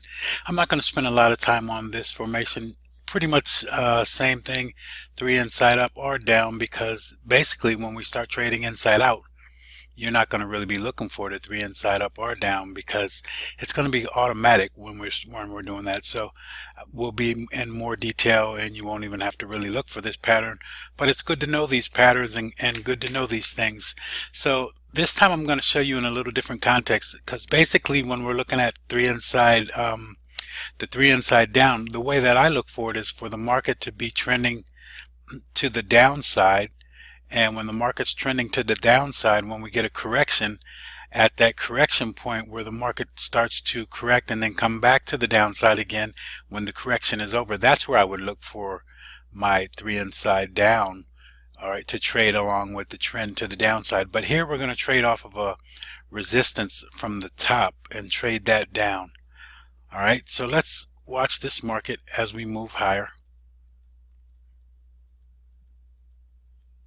And then we're going to hit a resistance level here.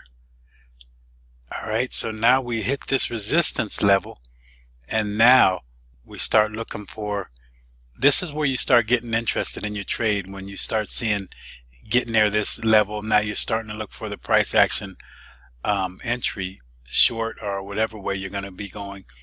All right, but once you see price get to these support and resistance levels, that's when you get interested. And there's all different kinds of support and resistance levels. So now we have this first candle right on the resistance level, and then our next candle.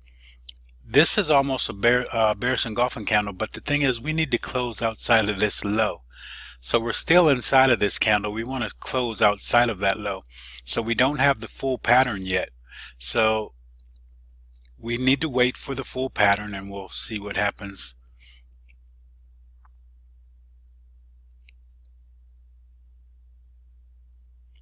And you can see what the market is doing.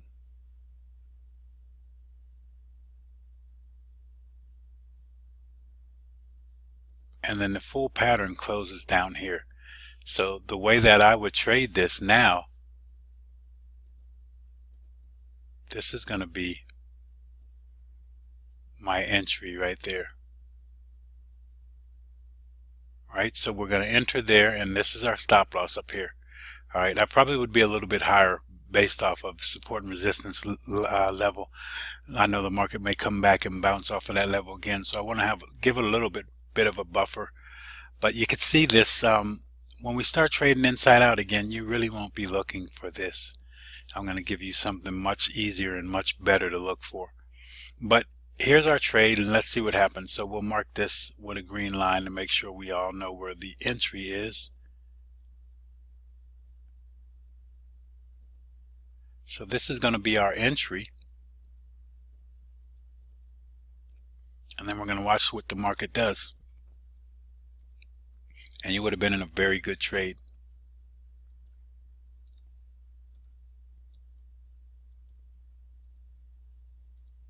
And you could see pretty good trade. And now it's starting to come back up, but you would have had a pretty good trade. And if you mark your profits like I show you and start looking for that support and resistance to the left. So if we back up here, I'm going to show you exactly where I would have started looking, because you always want to look to your left to see where your next target is, and I've been stating this. So my next target would have been down at this level. So that's where I would have looked to take profit, but I don't always look to take profit. I look to see what the market is going to do when it gets there. Now this was a giant big candle, so I would have held off. I wouldn't have taken any profit, but then this next candle would have really scared me. I would have probably, when it closed as it is, almost like a inverted hammer, I would have tried to take profit right here. All right, but if you let it go, then you're going to lose most of your profit. You can see it tried to run to the downside. Now if you held on to it till it got to this point, if you even held through this, then most definitely you know you want to have your stop loss down here somewhere. All right, because you have this support and resistance level right here. The market's below that level, so it's now resistance. So you could bring that stop loss there, and just now you would have got hit right there. See, but basically, you know, that's how you manage your trades. You look to the left to find that support and resistance level, and that's where you look for the market to drop down to. If it violates that level, I will go to the next level, look for support and resistance, and look for the market to come down to the next level somewhere in here. I would have looked for the market to come down there, and so forth. So you have to look to your left to see where the support and resistance levels are, and you just trade based off of that. So that's the 3 inside down. And we're going to move off of the 3 inside down and go to the outside candle, which is going to be bullish and bearish outside candles. They're pretty interesting. So we'll move on and talk about those. All right, traders. So now we want to look at the outside candle. We're going to have a bullish and a bearish outside candle. So the bullish outside candle will be formed at support, all right, and then the bearish outside candle will usually be formed at resistance. So let's look at this. You can see we have our support and resistance levels drawn in. So this is not my support level, this is not a support and resistance level. So this is our support level. Here's some resistance here. So you can see we hit right on this support level. So once the market hit the support level, Our next candle, boom, it was an outside candle, a bullish outside candle. What's happening here is this current candle's low and high engulfs this previous candle's low and high. It's higher than both the low and the high of the previous candle. Now this is basically a bullish engulfing candle, but with a bullish engulfing, it doesn't have to have the low that's lower than the previous candle low. All right, so the bullish engulfing could have opened right here and just continued to the upside. Now this is probably on this is probably a Sunday open, because Forex you don't really see gaps up like this. All right, so this is probably a Friday close, Sunday open. But if they opened and closed, if this closed here and then this next candle opened right here and there was no wick, the market never dropped to the downside and just went straight up like this would be just basically a bullish engulfing. It couldn't be an outside candle, because you have to have the low and the high outside of the previous candle's low and high. All right, but this also is called a bear trap, and I'm going to show you why. You could pretty much see why, but I'm going to show you exactly why, and I'm going to show you how we trade this. I'm going to show you right now how we trade this. Now, just knowing that it's a bullish outside candle, you wait for this candle to close and you put your entry order here. This is a big risk. Look how much this is already. So I don't usually trade these because I don't like the big distance I get on this. Now, if it was a smaller candle and it happened to take this trade, this is really big, so I wouldn't trade that. That's where my entry would be, right at the close of that candle. All right, my stop loss, in reality, you have to be below the support and resistance level at least. All right, so that trade I wouldn't even take. Now, just because you see a trade setup doesn't mean it's one that you want to take all the time.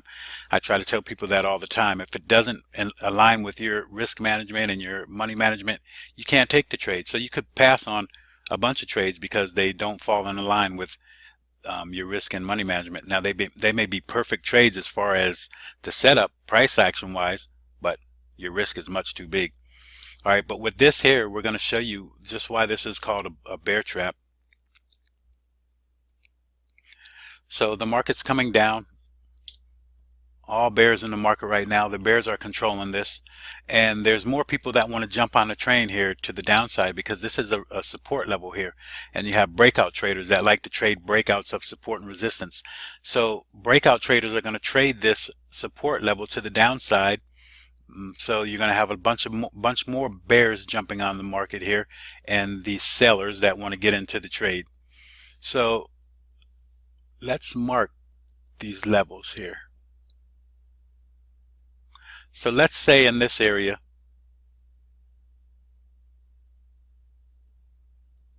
you have a ton of let me mark this yellow.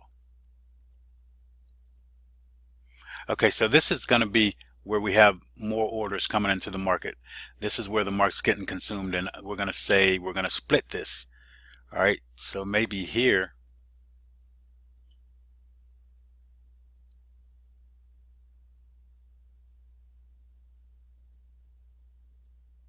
we'll mark this light green. All right, so let's mark how many orders we have coming into the market. So we're just using some numbers, but let's say here we have 500,000 sell orders, and then here we have 1 million buy orders. All right, and scattered throughout these sell orders here would be some buy orders, and scattered throughout here would be more sell orders. All right, but let's see what the market does now. So we're going to follow it tick by tick. So currently our bulls are looking good, but then the market drops here. It starts to absorb some of these sell orders, so the market pushes down a little further, and now you hit this level where you're starting to get these 1 million buy orders. That's more than what you have on the sell orders. Plus the people that were on the boat are selling already because they're taking profit. They're buying already, sorry, not selling. These people that are already on the boat that sold to get in here are now buying also. So you have even more buy orders coming into the market. So you could see what happens. All these buyers, look at more buyers coming into the market, and they're going to push this thing right up, because now you have more buyers coming into the market than there are sellers, and absorb that. So what happened now, these people that are on the getting into the trade here, they see the market drop down to this point, they're pretty happy. They think this market's going to the downside. All these bears are on the market here, are on the trade here, and they're hanging in there. And now they're starting to get worried. All right, some are going to jump off the boat here. Some jump off here, adding more buying pressure, forcing the market higher. Now a bunch more even jump off here, and now that puts even more buy orders into the market. All right, so the market shoots down and comes right back up. And the way that we trade this, guys, you already can see that you're inside of this candle now, but I wouldn't trade this level when we break this level. What you want to do is trade when this candle closes.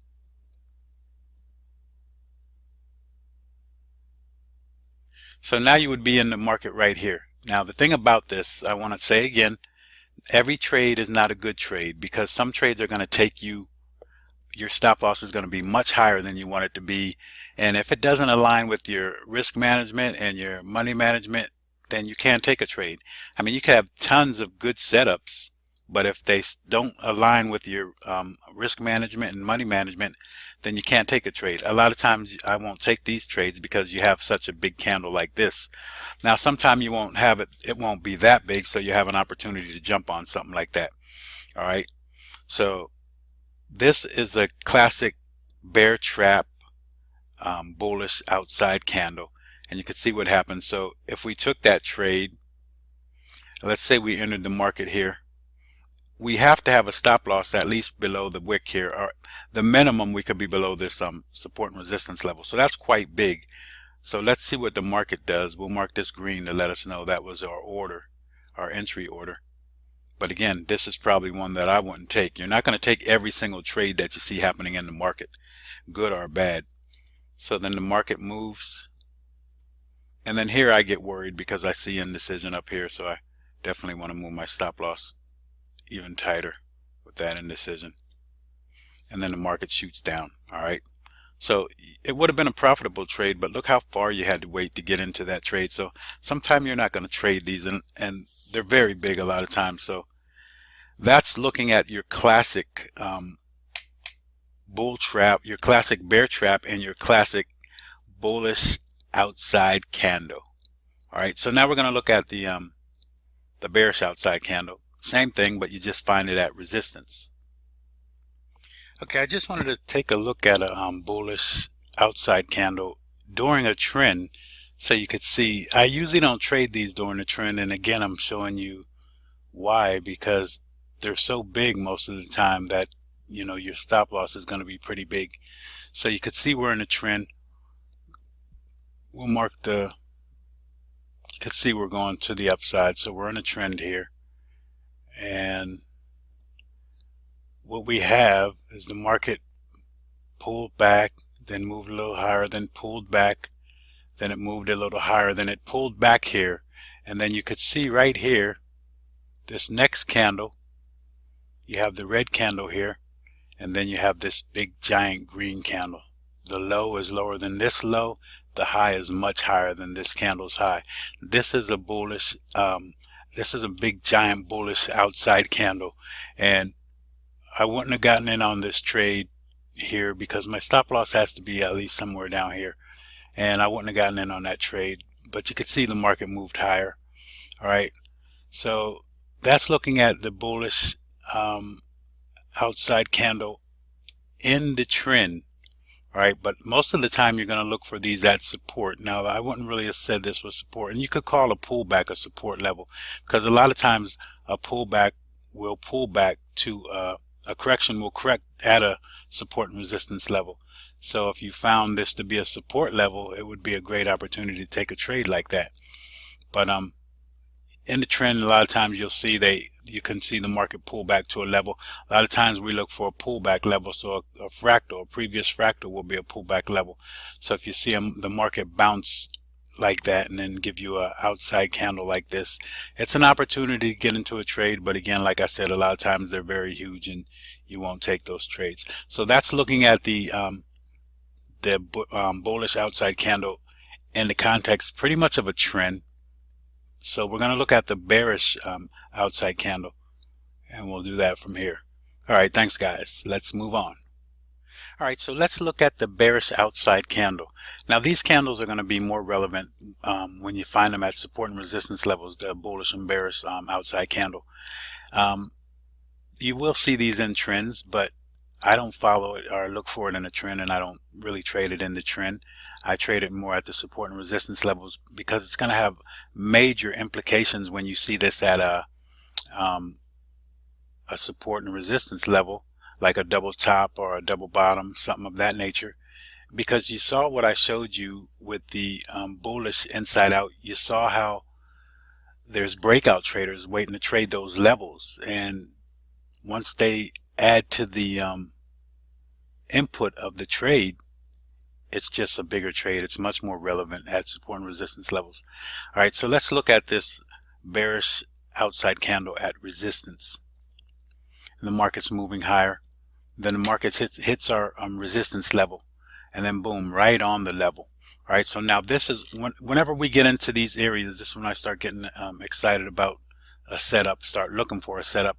I even put price alerts in here to let me know when price is at one of my levels. But anyway, let's see what the next candle yields. And that is a bearish outside candle. All right, now this could be very good. So let's go back and look at it and see again what happens with this trade. So again, we'll put a little box here to represent buyers and sellers.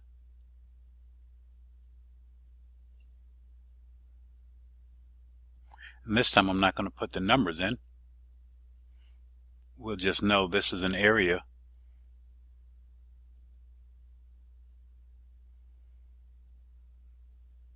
Let me mark this.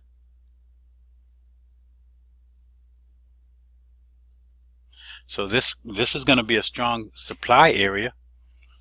All right, but there's breakout traders trying to trade this. So when they see this, let's see how this goes. So already there's a bunch of traders that are looking to go short because we see the market to start to come down, but there's still a bunch of traders that are on the trend that had developed, and there's a bunch that are looking to trade this breakout level. All right, so then the market hangs around here for a while, doesn't do much, and it looks like it's dropping. But then the breakout traders get very excited. They get very excited. They see the market move up like this. So now there's tons of breakout traders jumping in the market here, but there's more sellers in the market here. So there's a bunch of buy orders jumping in the market here. So there could be, at this level here, there might be more buy orders. All right, so let's say below this line there's more buy orders below this level. All this is more buy orders, but here up here there's even more sell orders that outweigh the buy orders, which causes that market to spike like it has and then drop like it does. All right, so then I'm messing myself up here. I keep hitting duplicate, delete. Okay, so we want to delete these lines. But anyway, now we'll watch the market. Now all these traders that were going long, they may still be holding on, and they still might be holding on, but they're starting to get scared, and a lot of them are starting to drop off.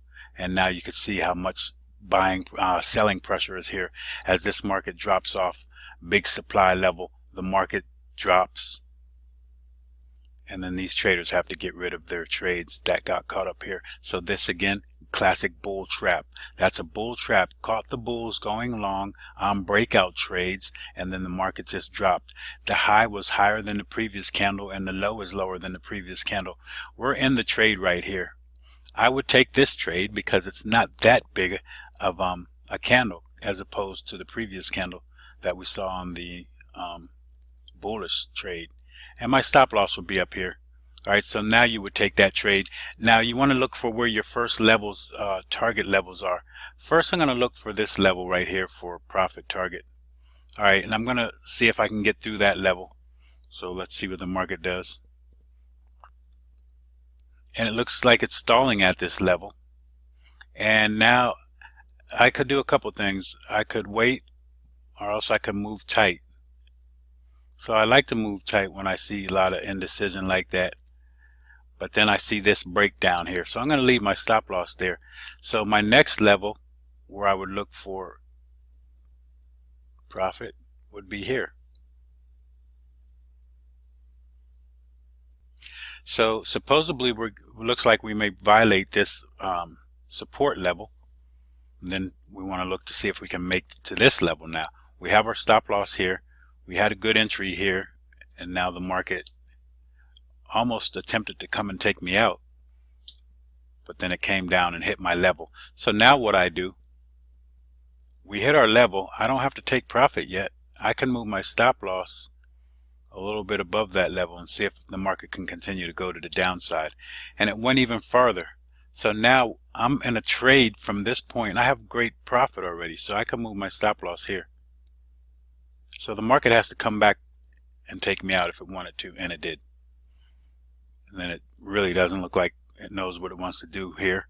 So we're out of the trade. But you could see that was a great trade.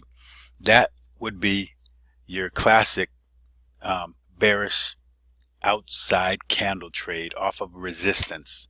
You can see how the bulls got trapped. Bulls got trapped up in this area. There was more selling pressure, bigger supply. The market drops. Boom. You find your levels. Always look to your left to find your levels. All right. So that's what we looked at. Strong bearish, very strong bearish outside trade here. Next thing we're going to look at, guys, is inside out trading. So we're going to look at first what an inside candle is, and then we're going to look at inside out trading, because I'll show you when we get started with our inside out trading that most of the time we're not even going to really have to look for a lot of these patterns, because we're going to be trading in a box. And once the market drops outside of that box or above that box, that's where we want to get our trade. But that box has to consist of the highest high and low, and then there has to be some candles within that box. And then once we have that, then we decide which way is the trade. The trade is going to be with the trend, with the strength of the market. A lot of times when you get a candles boxed in, those candles are just basically consolidation and profit taking, stuff like that.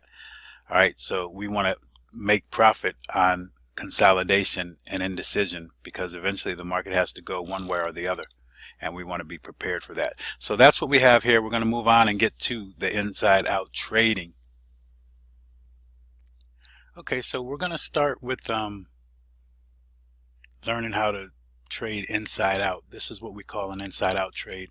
But before we do that, we have to understand what an inside candle is. So basically it's a candle that's trading within the range of the previous candle. All right, so we'll look at it here. As you can see, the market comes down and hits support here. Then you have another candle. This candle's range just is almost inside of the next candle's range, the previous candle's range, but the only thing is this wick is a little lower. So I mean, I would probably still look at it as inside, but I'm going to give you a better example. The market bounces off of that support level. Now the market's continuing to move higher. All right, then you could see this candle here. This little red candle is trading inside of this big candle. But I'm not looking for such a big range like that, so we'll look for something else. You could see these candles here, this green candle, these two candles traded inside of that candle. All right, because they never, none of their high or low wasn't higher or lower than this candle. So then we had an inside candle here because we have our previous candle range from the low to the high. The next candle, high and low, are within this candle. So you could see we're trading inside. So here's where we start to lose that concept about having to understand all of those patterns we talked about. Because once you see inside trading like this, when a candle's trading inside of another candle, this is where you're going to start getting interested in the market. So I see the market bounced off of support, then went higher and had a pullback. All right, so a little later we'll start learning and talking about the 1, 2, 3 pattern, but we're not going to discuss that really right now. But that's kind of what we have here. So thinking about which way the market direction is and looking at fractals and all of that, I see that I'm going to box this market in. So when I box it in, it's boxed in because one candle is trading, at least one candle is trading inside of this big candle here. So what am I'm going to be looking for a bullish breakout of this. This is going to be a bullish inside out trading opportunity because I'm expecting the market to go higher. So we talked about these formations. One of them was the 3 inside up. Okay, so currently this is setting up to be a 3 inside up. So let's see what the next candle does. The next candle breaks outside of that level. All right, so that's a 3 inside up. So you would put your entry right there and trade to the upside. All right, but that's what a 3 inside up. We're not looking at 3 inside up. So what we're looking at now is inside out trading. So you don't even have to know that was a 3 inside up because you're going to trade it basically the exact same way. You're going to look for inside trading, and then you're going to trade the outside once it breaks outside of that inside of the other candle. So there's a couple ways I can do this, and I'm going to show you an aggressive setup. The aggressive trader is going to put an entry level probably a couple pips above because the market always likes to come up to these points and then bounce around. And then we're going to make our entry, our pending order is going to be a green line. So that's a pending order. And this is going to be an aggressive entry. You have to start out with your stop loss. You have to start it with down here. So we'll make it red to represent the stop loss. Okay, so just looking at that, we already know where we want to enter the market. We're going to adjust everything once we see what the market does, but we already know where our entry is. So this is going to be an aggressive entry. All right, so once we get a candle that violates, we're in the trade right here. It just has to break that level or touch that level, and it triggers our trade to the upside. All right, so the trade would have never triggered if the market would have came down and went lower. All right, but the market didn't. So a lot of times what I'm looking at is this. Let's mark this. So if the market would have came down, bounced around in here, and then closed outside of here, I would have taken everything off the table. I would have never even thought about taking the trade. You take the box off and everything's off the table. But being as the trade broke to the upside, this is a bullish inside out trade. This is where our entry is right here. All right, so our stop loss was here. We're going to be with an aggressive stop loss. We're going to put it up at the candle that violated. So here's the candle that violated. So you could see this was the same pattern as a 3 inside up. And if it was a 3 inside down, it'd be the exact same thing. So with a lot of these patterns, you're going to get the same thing. I mean, if I had a Pearson line pattern, I can get in a little sooner because this is pretty much a Pearson line pattern here.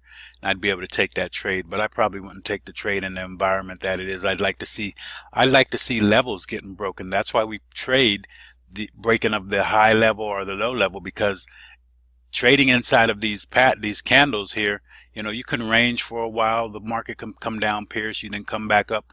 So it's not a environment where, you know, everything is stable for you.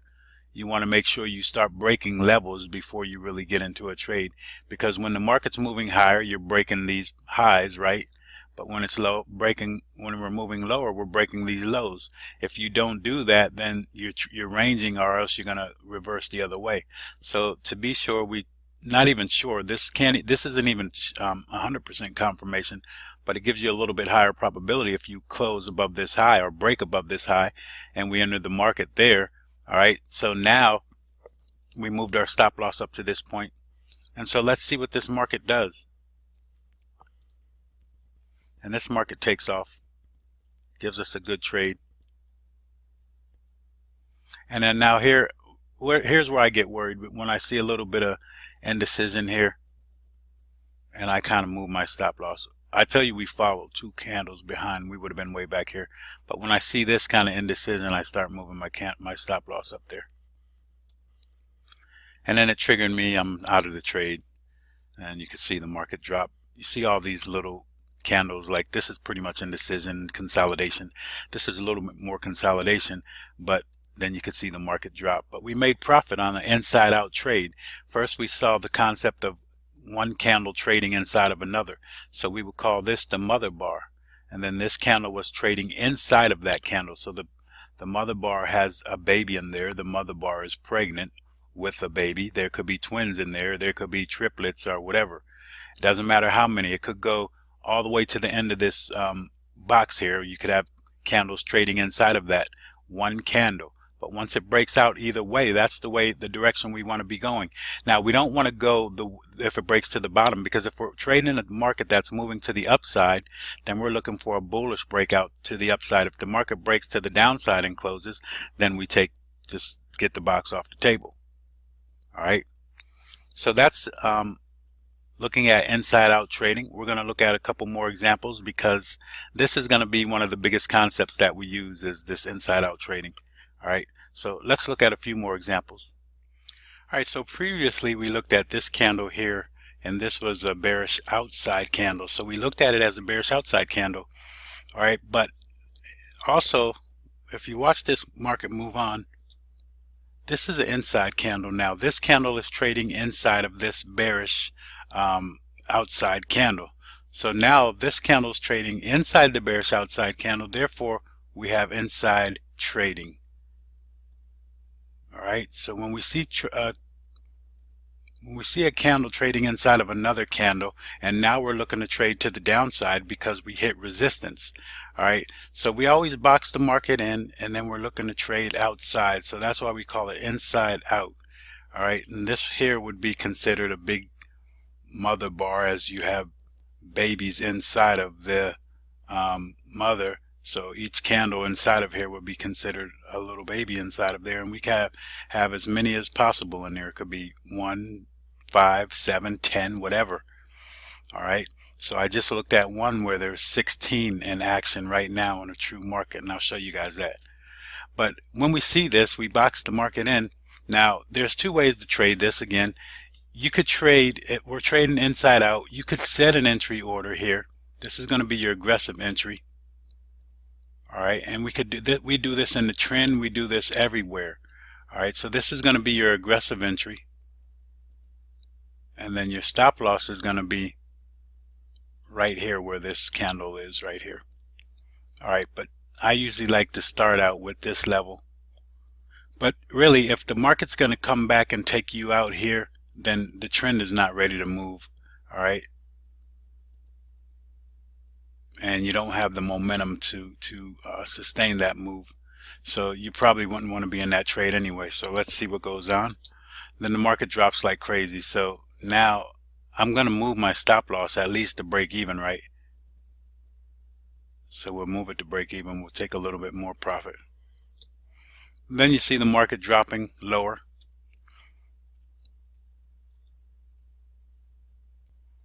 And as it dropped lower, it looked like it lost some momentum and got a little weaker.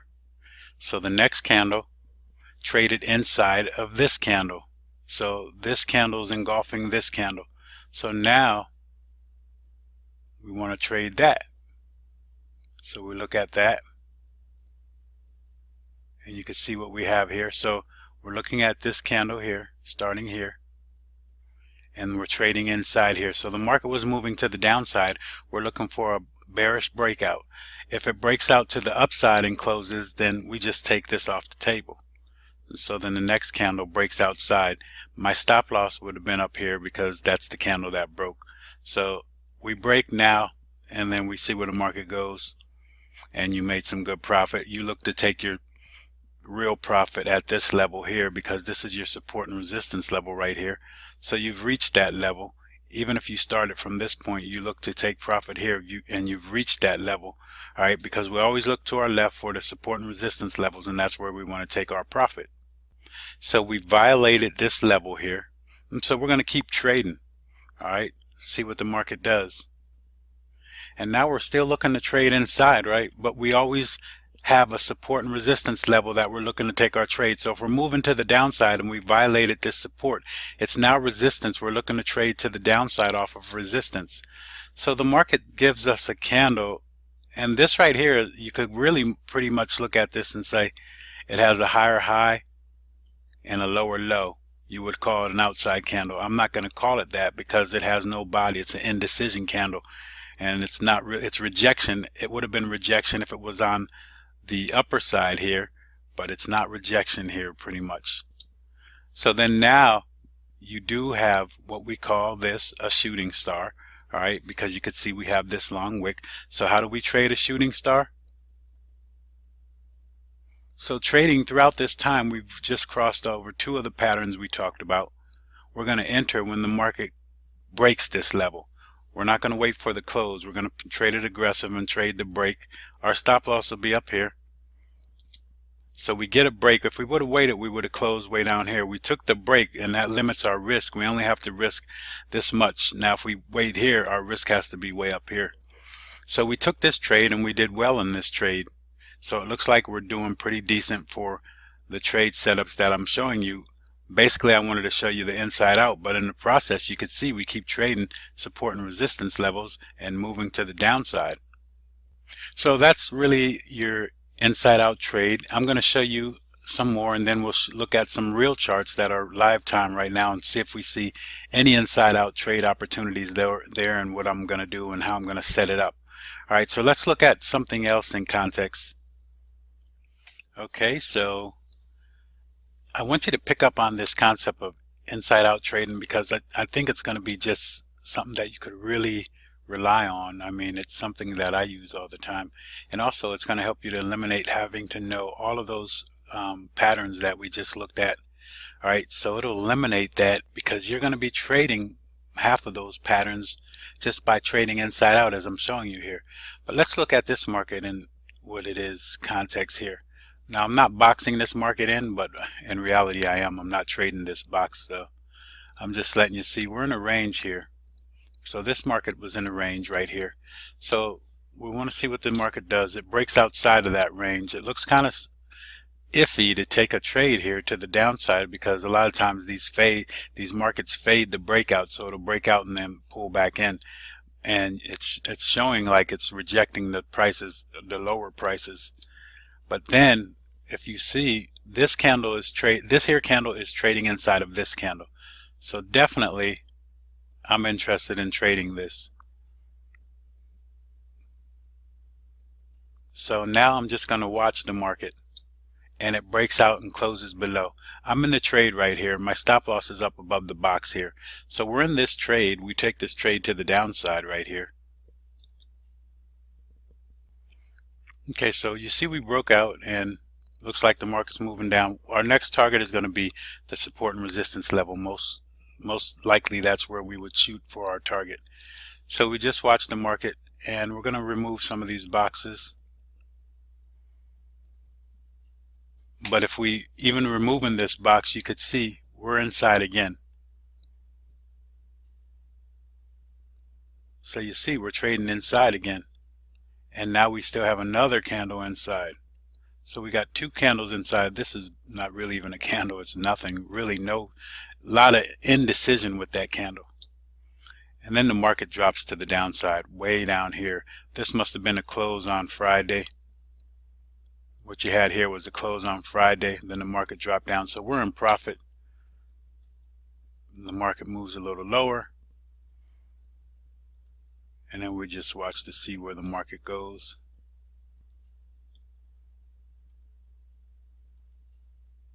And you're trading inside here again, but I don't think I would mess with this trade because we're really close to the support and resistance level, and we're a little bit above that wick. So I wouldn't even really look at that because we're really close to the support and resistance level.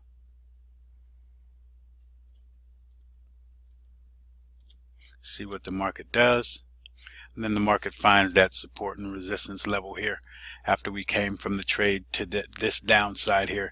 So you could see how I got into two opportunities just between this point here, which would have gave me an opportunity to catch this trend to the downside.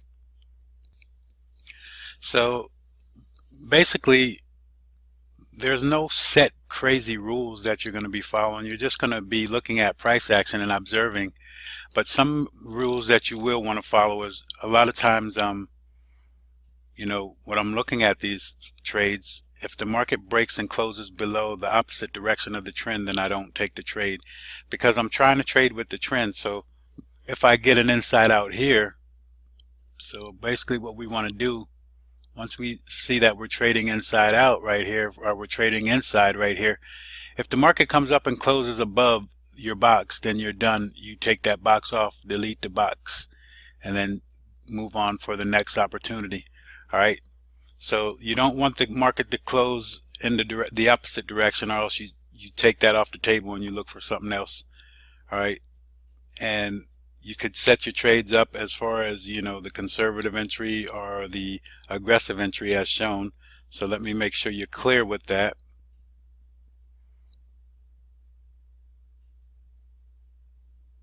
So this is really close, so it wouldn't really matter, but the conservative entry would be to take the trade down here once the candle closed outside of this box.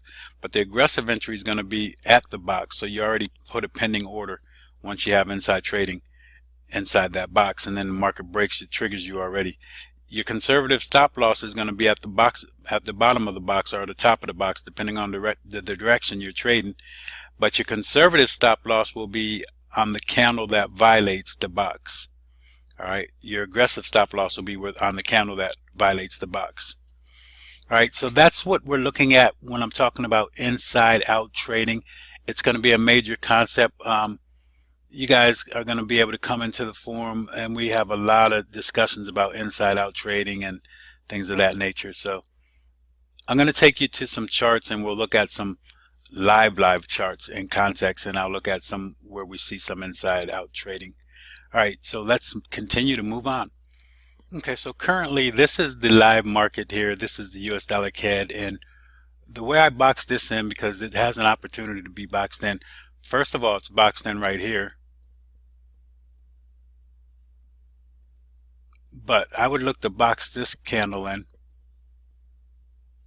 and I probably wouldn't want to box the biggest candle in, but you do have to get outside of that range. I would look to box this in, and we're trading to the upside. The market's moving to the upside, so we want to trade it to the upside. So we would look for a bullish break of this box right here. Now, we're not boxed in with this yet until this candle closed inside of this candle. That's what I would be looking for there. Okay, but here we are boxed in here currently. So basically we can see this level. We really want to violate that level to the upside, and we trade to the upside. So that's boxed in there. All right, so let's look at a couple more. This is the Aussie yen. I had this whole boxed in, but this is kind of big. I don't really want to look for a box that big. Here you go, is something like this. All right, so this was boxed in. You could see this candle was trading inside of this candle, and then the market blew to the downside. All right, it didn't blow to the downside, but it broke to the downside. You could have put an entry here, or you put your entry where the candle closed. But then again, it's giving you another inside trade opportunity. So we're inside of this candle, and then we want to see what's going to happen here. Okay, so I got the market boxed in. It has to go one way or the other, right? So you can see we're boxed in here. This is currently where the market is. And if it violates that level, then we move to into the trade to the downside. If it violates to the upside, we're not trading to the upside. We don't want to trade to the upside, so we'll let that go, because it could be just a false break or whatever. You know, even if it does close, we want to trade the direction of the trend. until we get a changeover of our pretty much of our fractal levels. So let's look at another opportunity. Okay, so this Euro Aussie, it's kind of spiky, so I really don't like it that much, but I'm going to show you. You can also box this in at the current time here. Basically, we could box it in with this candle, the red candle, but I would go to the green candle because it's so close. So I want to see, I'm boxing everything in with this green candle. I want to see a close above this level. If this current candle comes down and closes below the level, then my box is off the table, and we look for something else. All right, so we'll move on, look at a couple other pairs. So this Euro Pound, you could see starting here, this market could have been boxed in so many times, it's not funny. But here I would have looked and I would have saw this candle trading inside these two candles, because none really closed below the close of this candle, so we didn't get a lower close.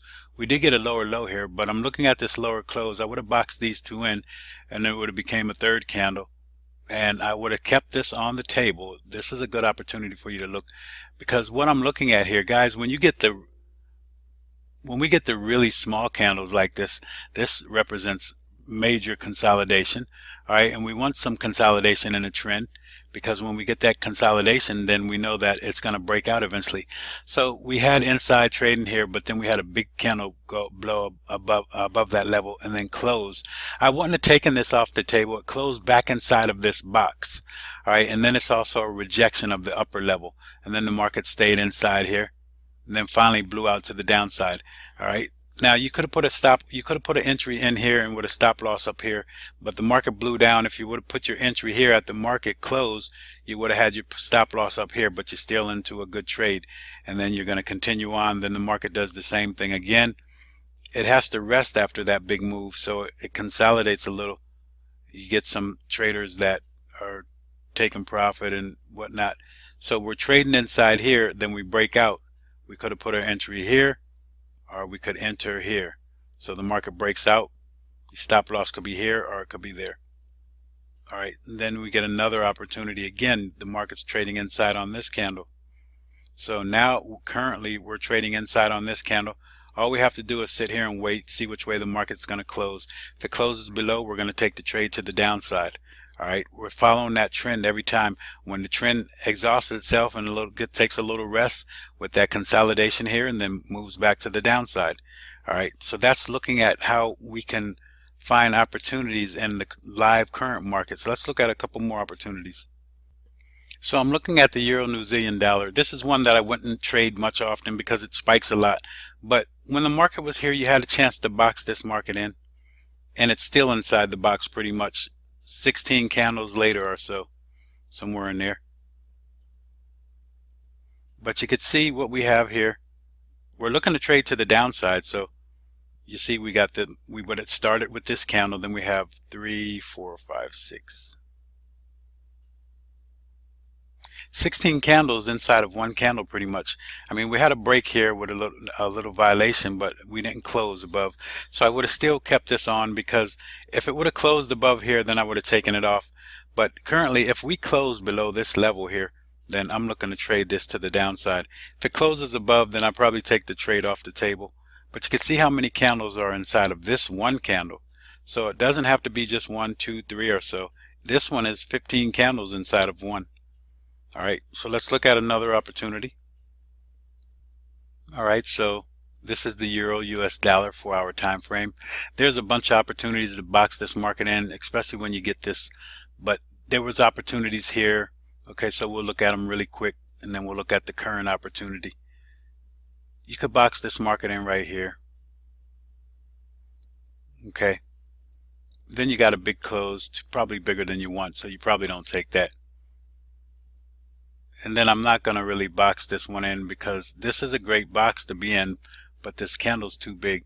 I would love a candle like this and then have these smaller candles, because that's really true consolidation there. But now you're looking at where the market is currently. So this is where we are currently. We're inside of this one candle. If we can close below this level, we'll trade that to the downside and we'll continue to follow the market trend just like this. All right, so let's look at something else. This is euro US dollar 4-hour time frame. Let's move on to something else. Okay, so currently this pound yen, there's a current inside opportunity because we're right here. Now, the thing about this one, I don't believe this one's going to go to our direction. All right, so what it would have to do, we want to see the market close above this level. If it doesn't and closes below, then we take this off the table. But currently we're trading inside here with three candles inside so far. So that's a good, maybe a good opportunity. If the market consolidates and stays in this area for a while, maybe ranges for a little bit, then you'll get that breakout to the upside. Now, I'm not trading true range. We're not really boxing the market in as a range per se. We're boxing in a little consolidation basically. All right, or we're just boxing in highs and lows. A big range, let's say this is a range. I don't want to trade range breakouts because they fail a lot, but this isn't really a good range to show you. But a lot of times we have market bouncing on these ranges and then they fail to break, and I don't like to trade those. You know, you get a lot of false breaks. I think you lose a lot of money in breakout trading like that.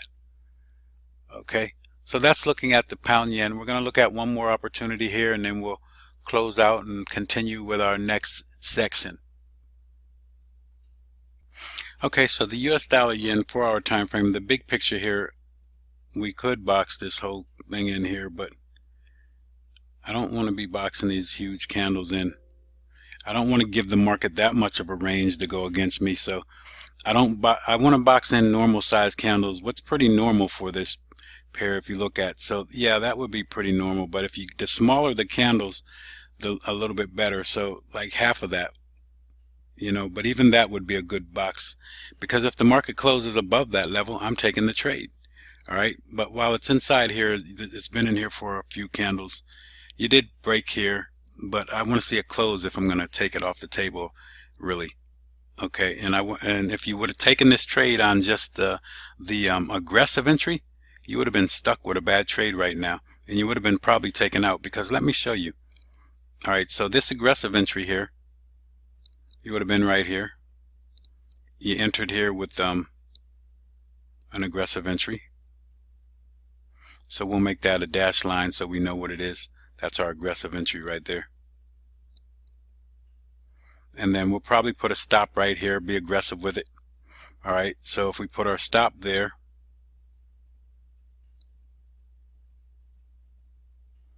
you could see the market triggered you, came back and stayed inside this box and then took you out. Now, if you would have entered here and then had a bigger stop loss, because you're going to come down to the box now, I really wouldn't want to have that big of a stop loss. The market triggers you, and then now you're sitting in a losing trade right now. You have to wait to see if it can climb back up and break out of that box. And meanwhile, it's approaching closer to your stop loss. You have a bigger risk, so bigger opportunity for you to lose more pips, more of your account rather, where you're risking more of your account. So I do like to be with the aggressive stop loss, but the aggressive entry isn't always the best. But you could see, even with the aggressive entry, you would have lost less pips. You wouldn't have had much of a loss here. Now, if the candle closed up here and then came back, your risk is getting bigger, but your aggressive stop loss is helping you a little bit. So you see, the aggressive entry, it's going to be a personal thing, and you know, it has to be sometime a feel for the market or how you feel about that opportunity. It has to be a feel thing and a personal thing, so you have to decide if you want to do aggressive entry or a conservative entry. A lot of times the conservative entry confirms that you're trading outside of that range now, or outside of that inside out pattern. So if you don't get the confirmation, then a lot of times you get the market falling back in. But even when you do get the confirmation, the market still can drop in and still take you out. All right, so there's no, like I said, no foolproof trading, but there's things that we just talked about that are high probability trading setups that are going to help you out a lot. So this is pretty much going to be it, showing the examples here on the live market. So guys, we're going to probably end up moving on to the next section here and looking for the market structure, and that's going to really help you guys out. So that's it for these trading setups. Train your eyes to see these price action patterns.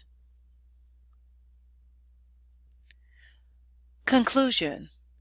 Well, we have come to the end of the first section of the price action course, and you have learned some basic candlestick patterns and how to trade these patterns. We still have a lot more information to cover, such as market structure and support and resistance, along with some rules that we need to focus on to help us to look for the highest probability trading opportunities. For now, you will need to make sure you understand what we already covered because you have a quiz to take. So once you take the quiz, you can move on to the next section. Should you fail the quiz, then you will have to take it over and pass before you can move on. See you in the next section, and good luck.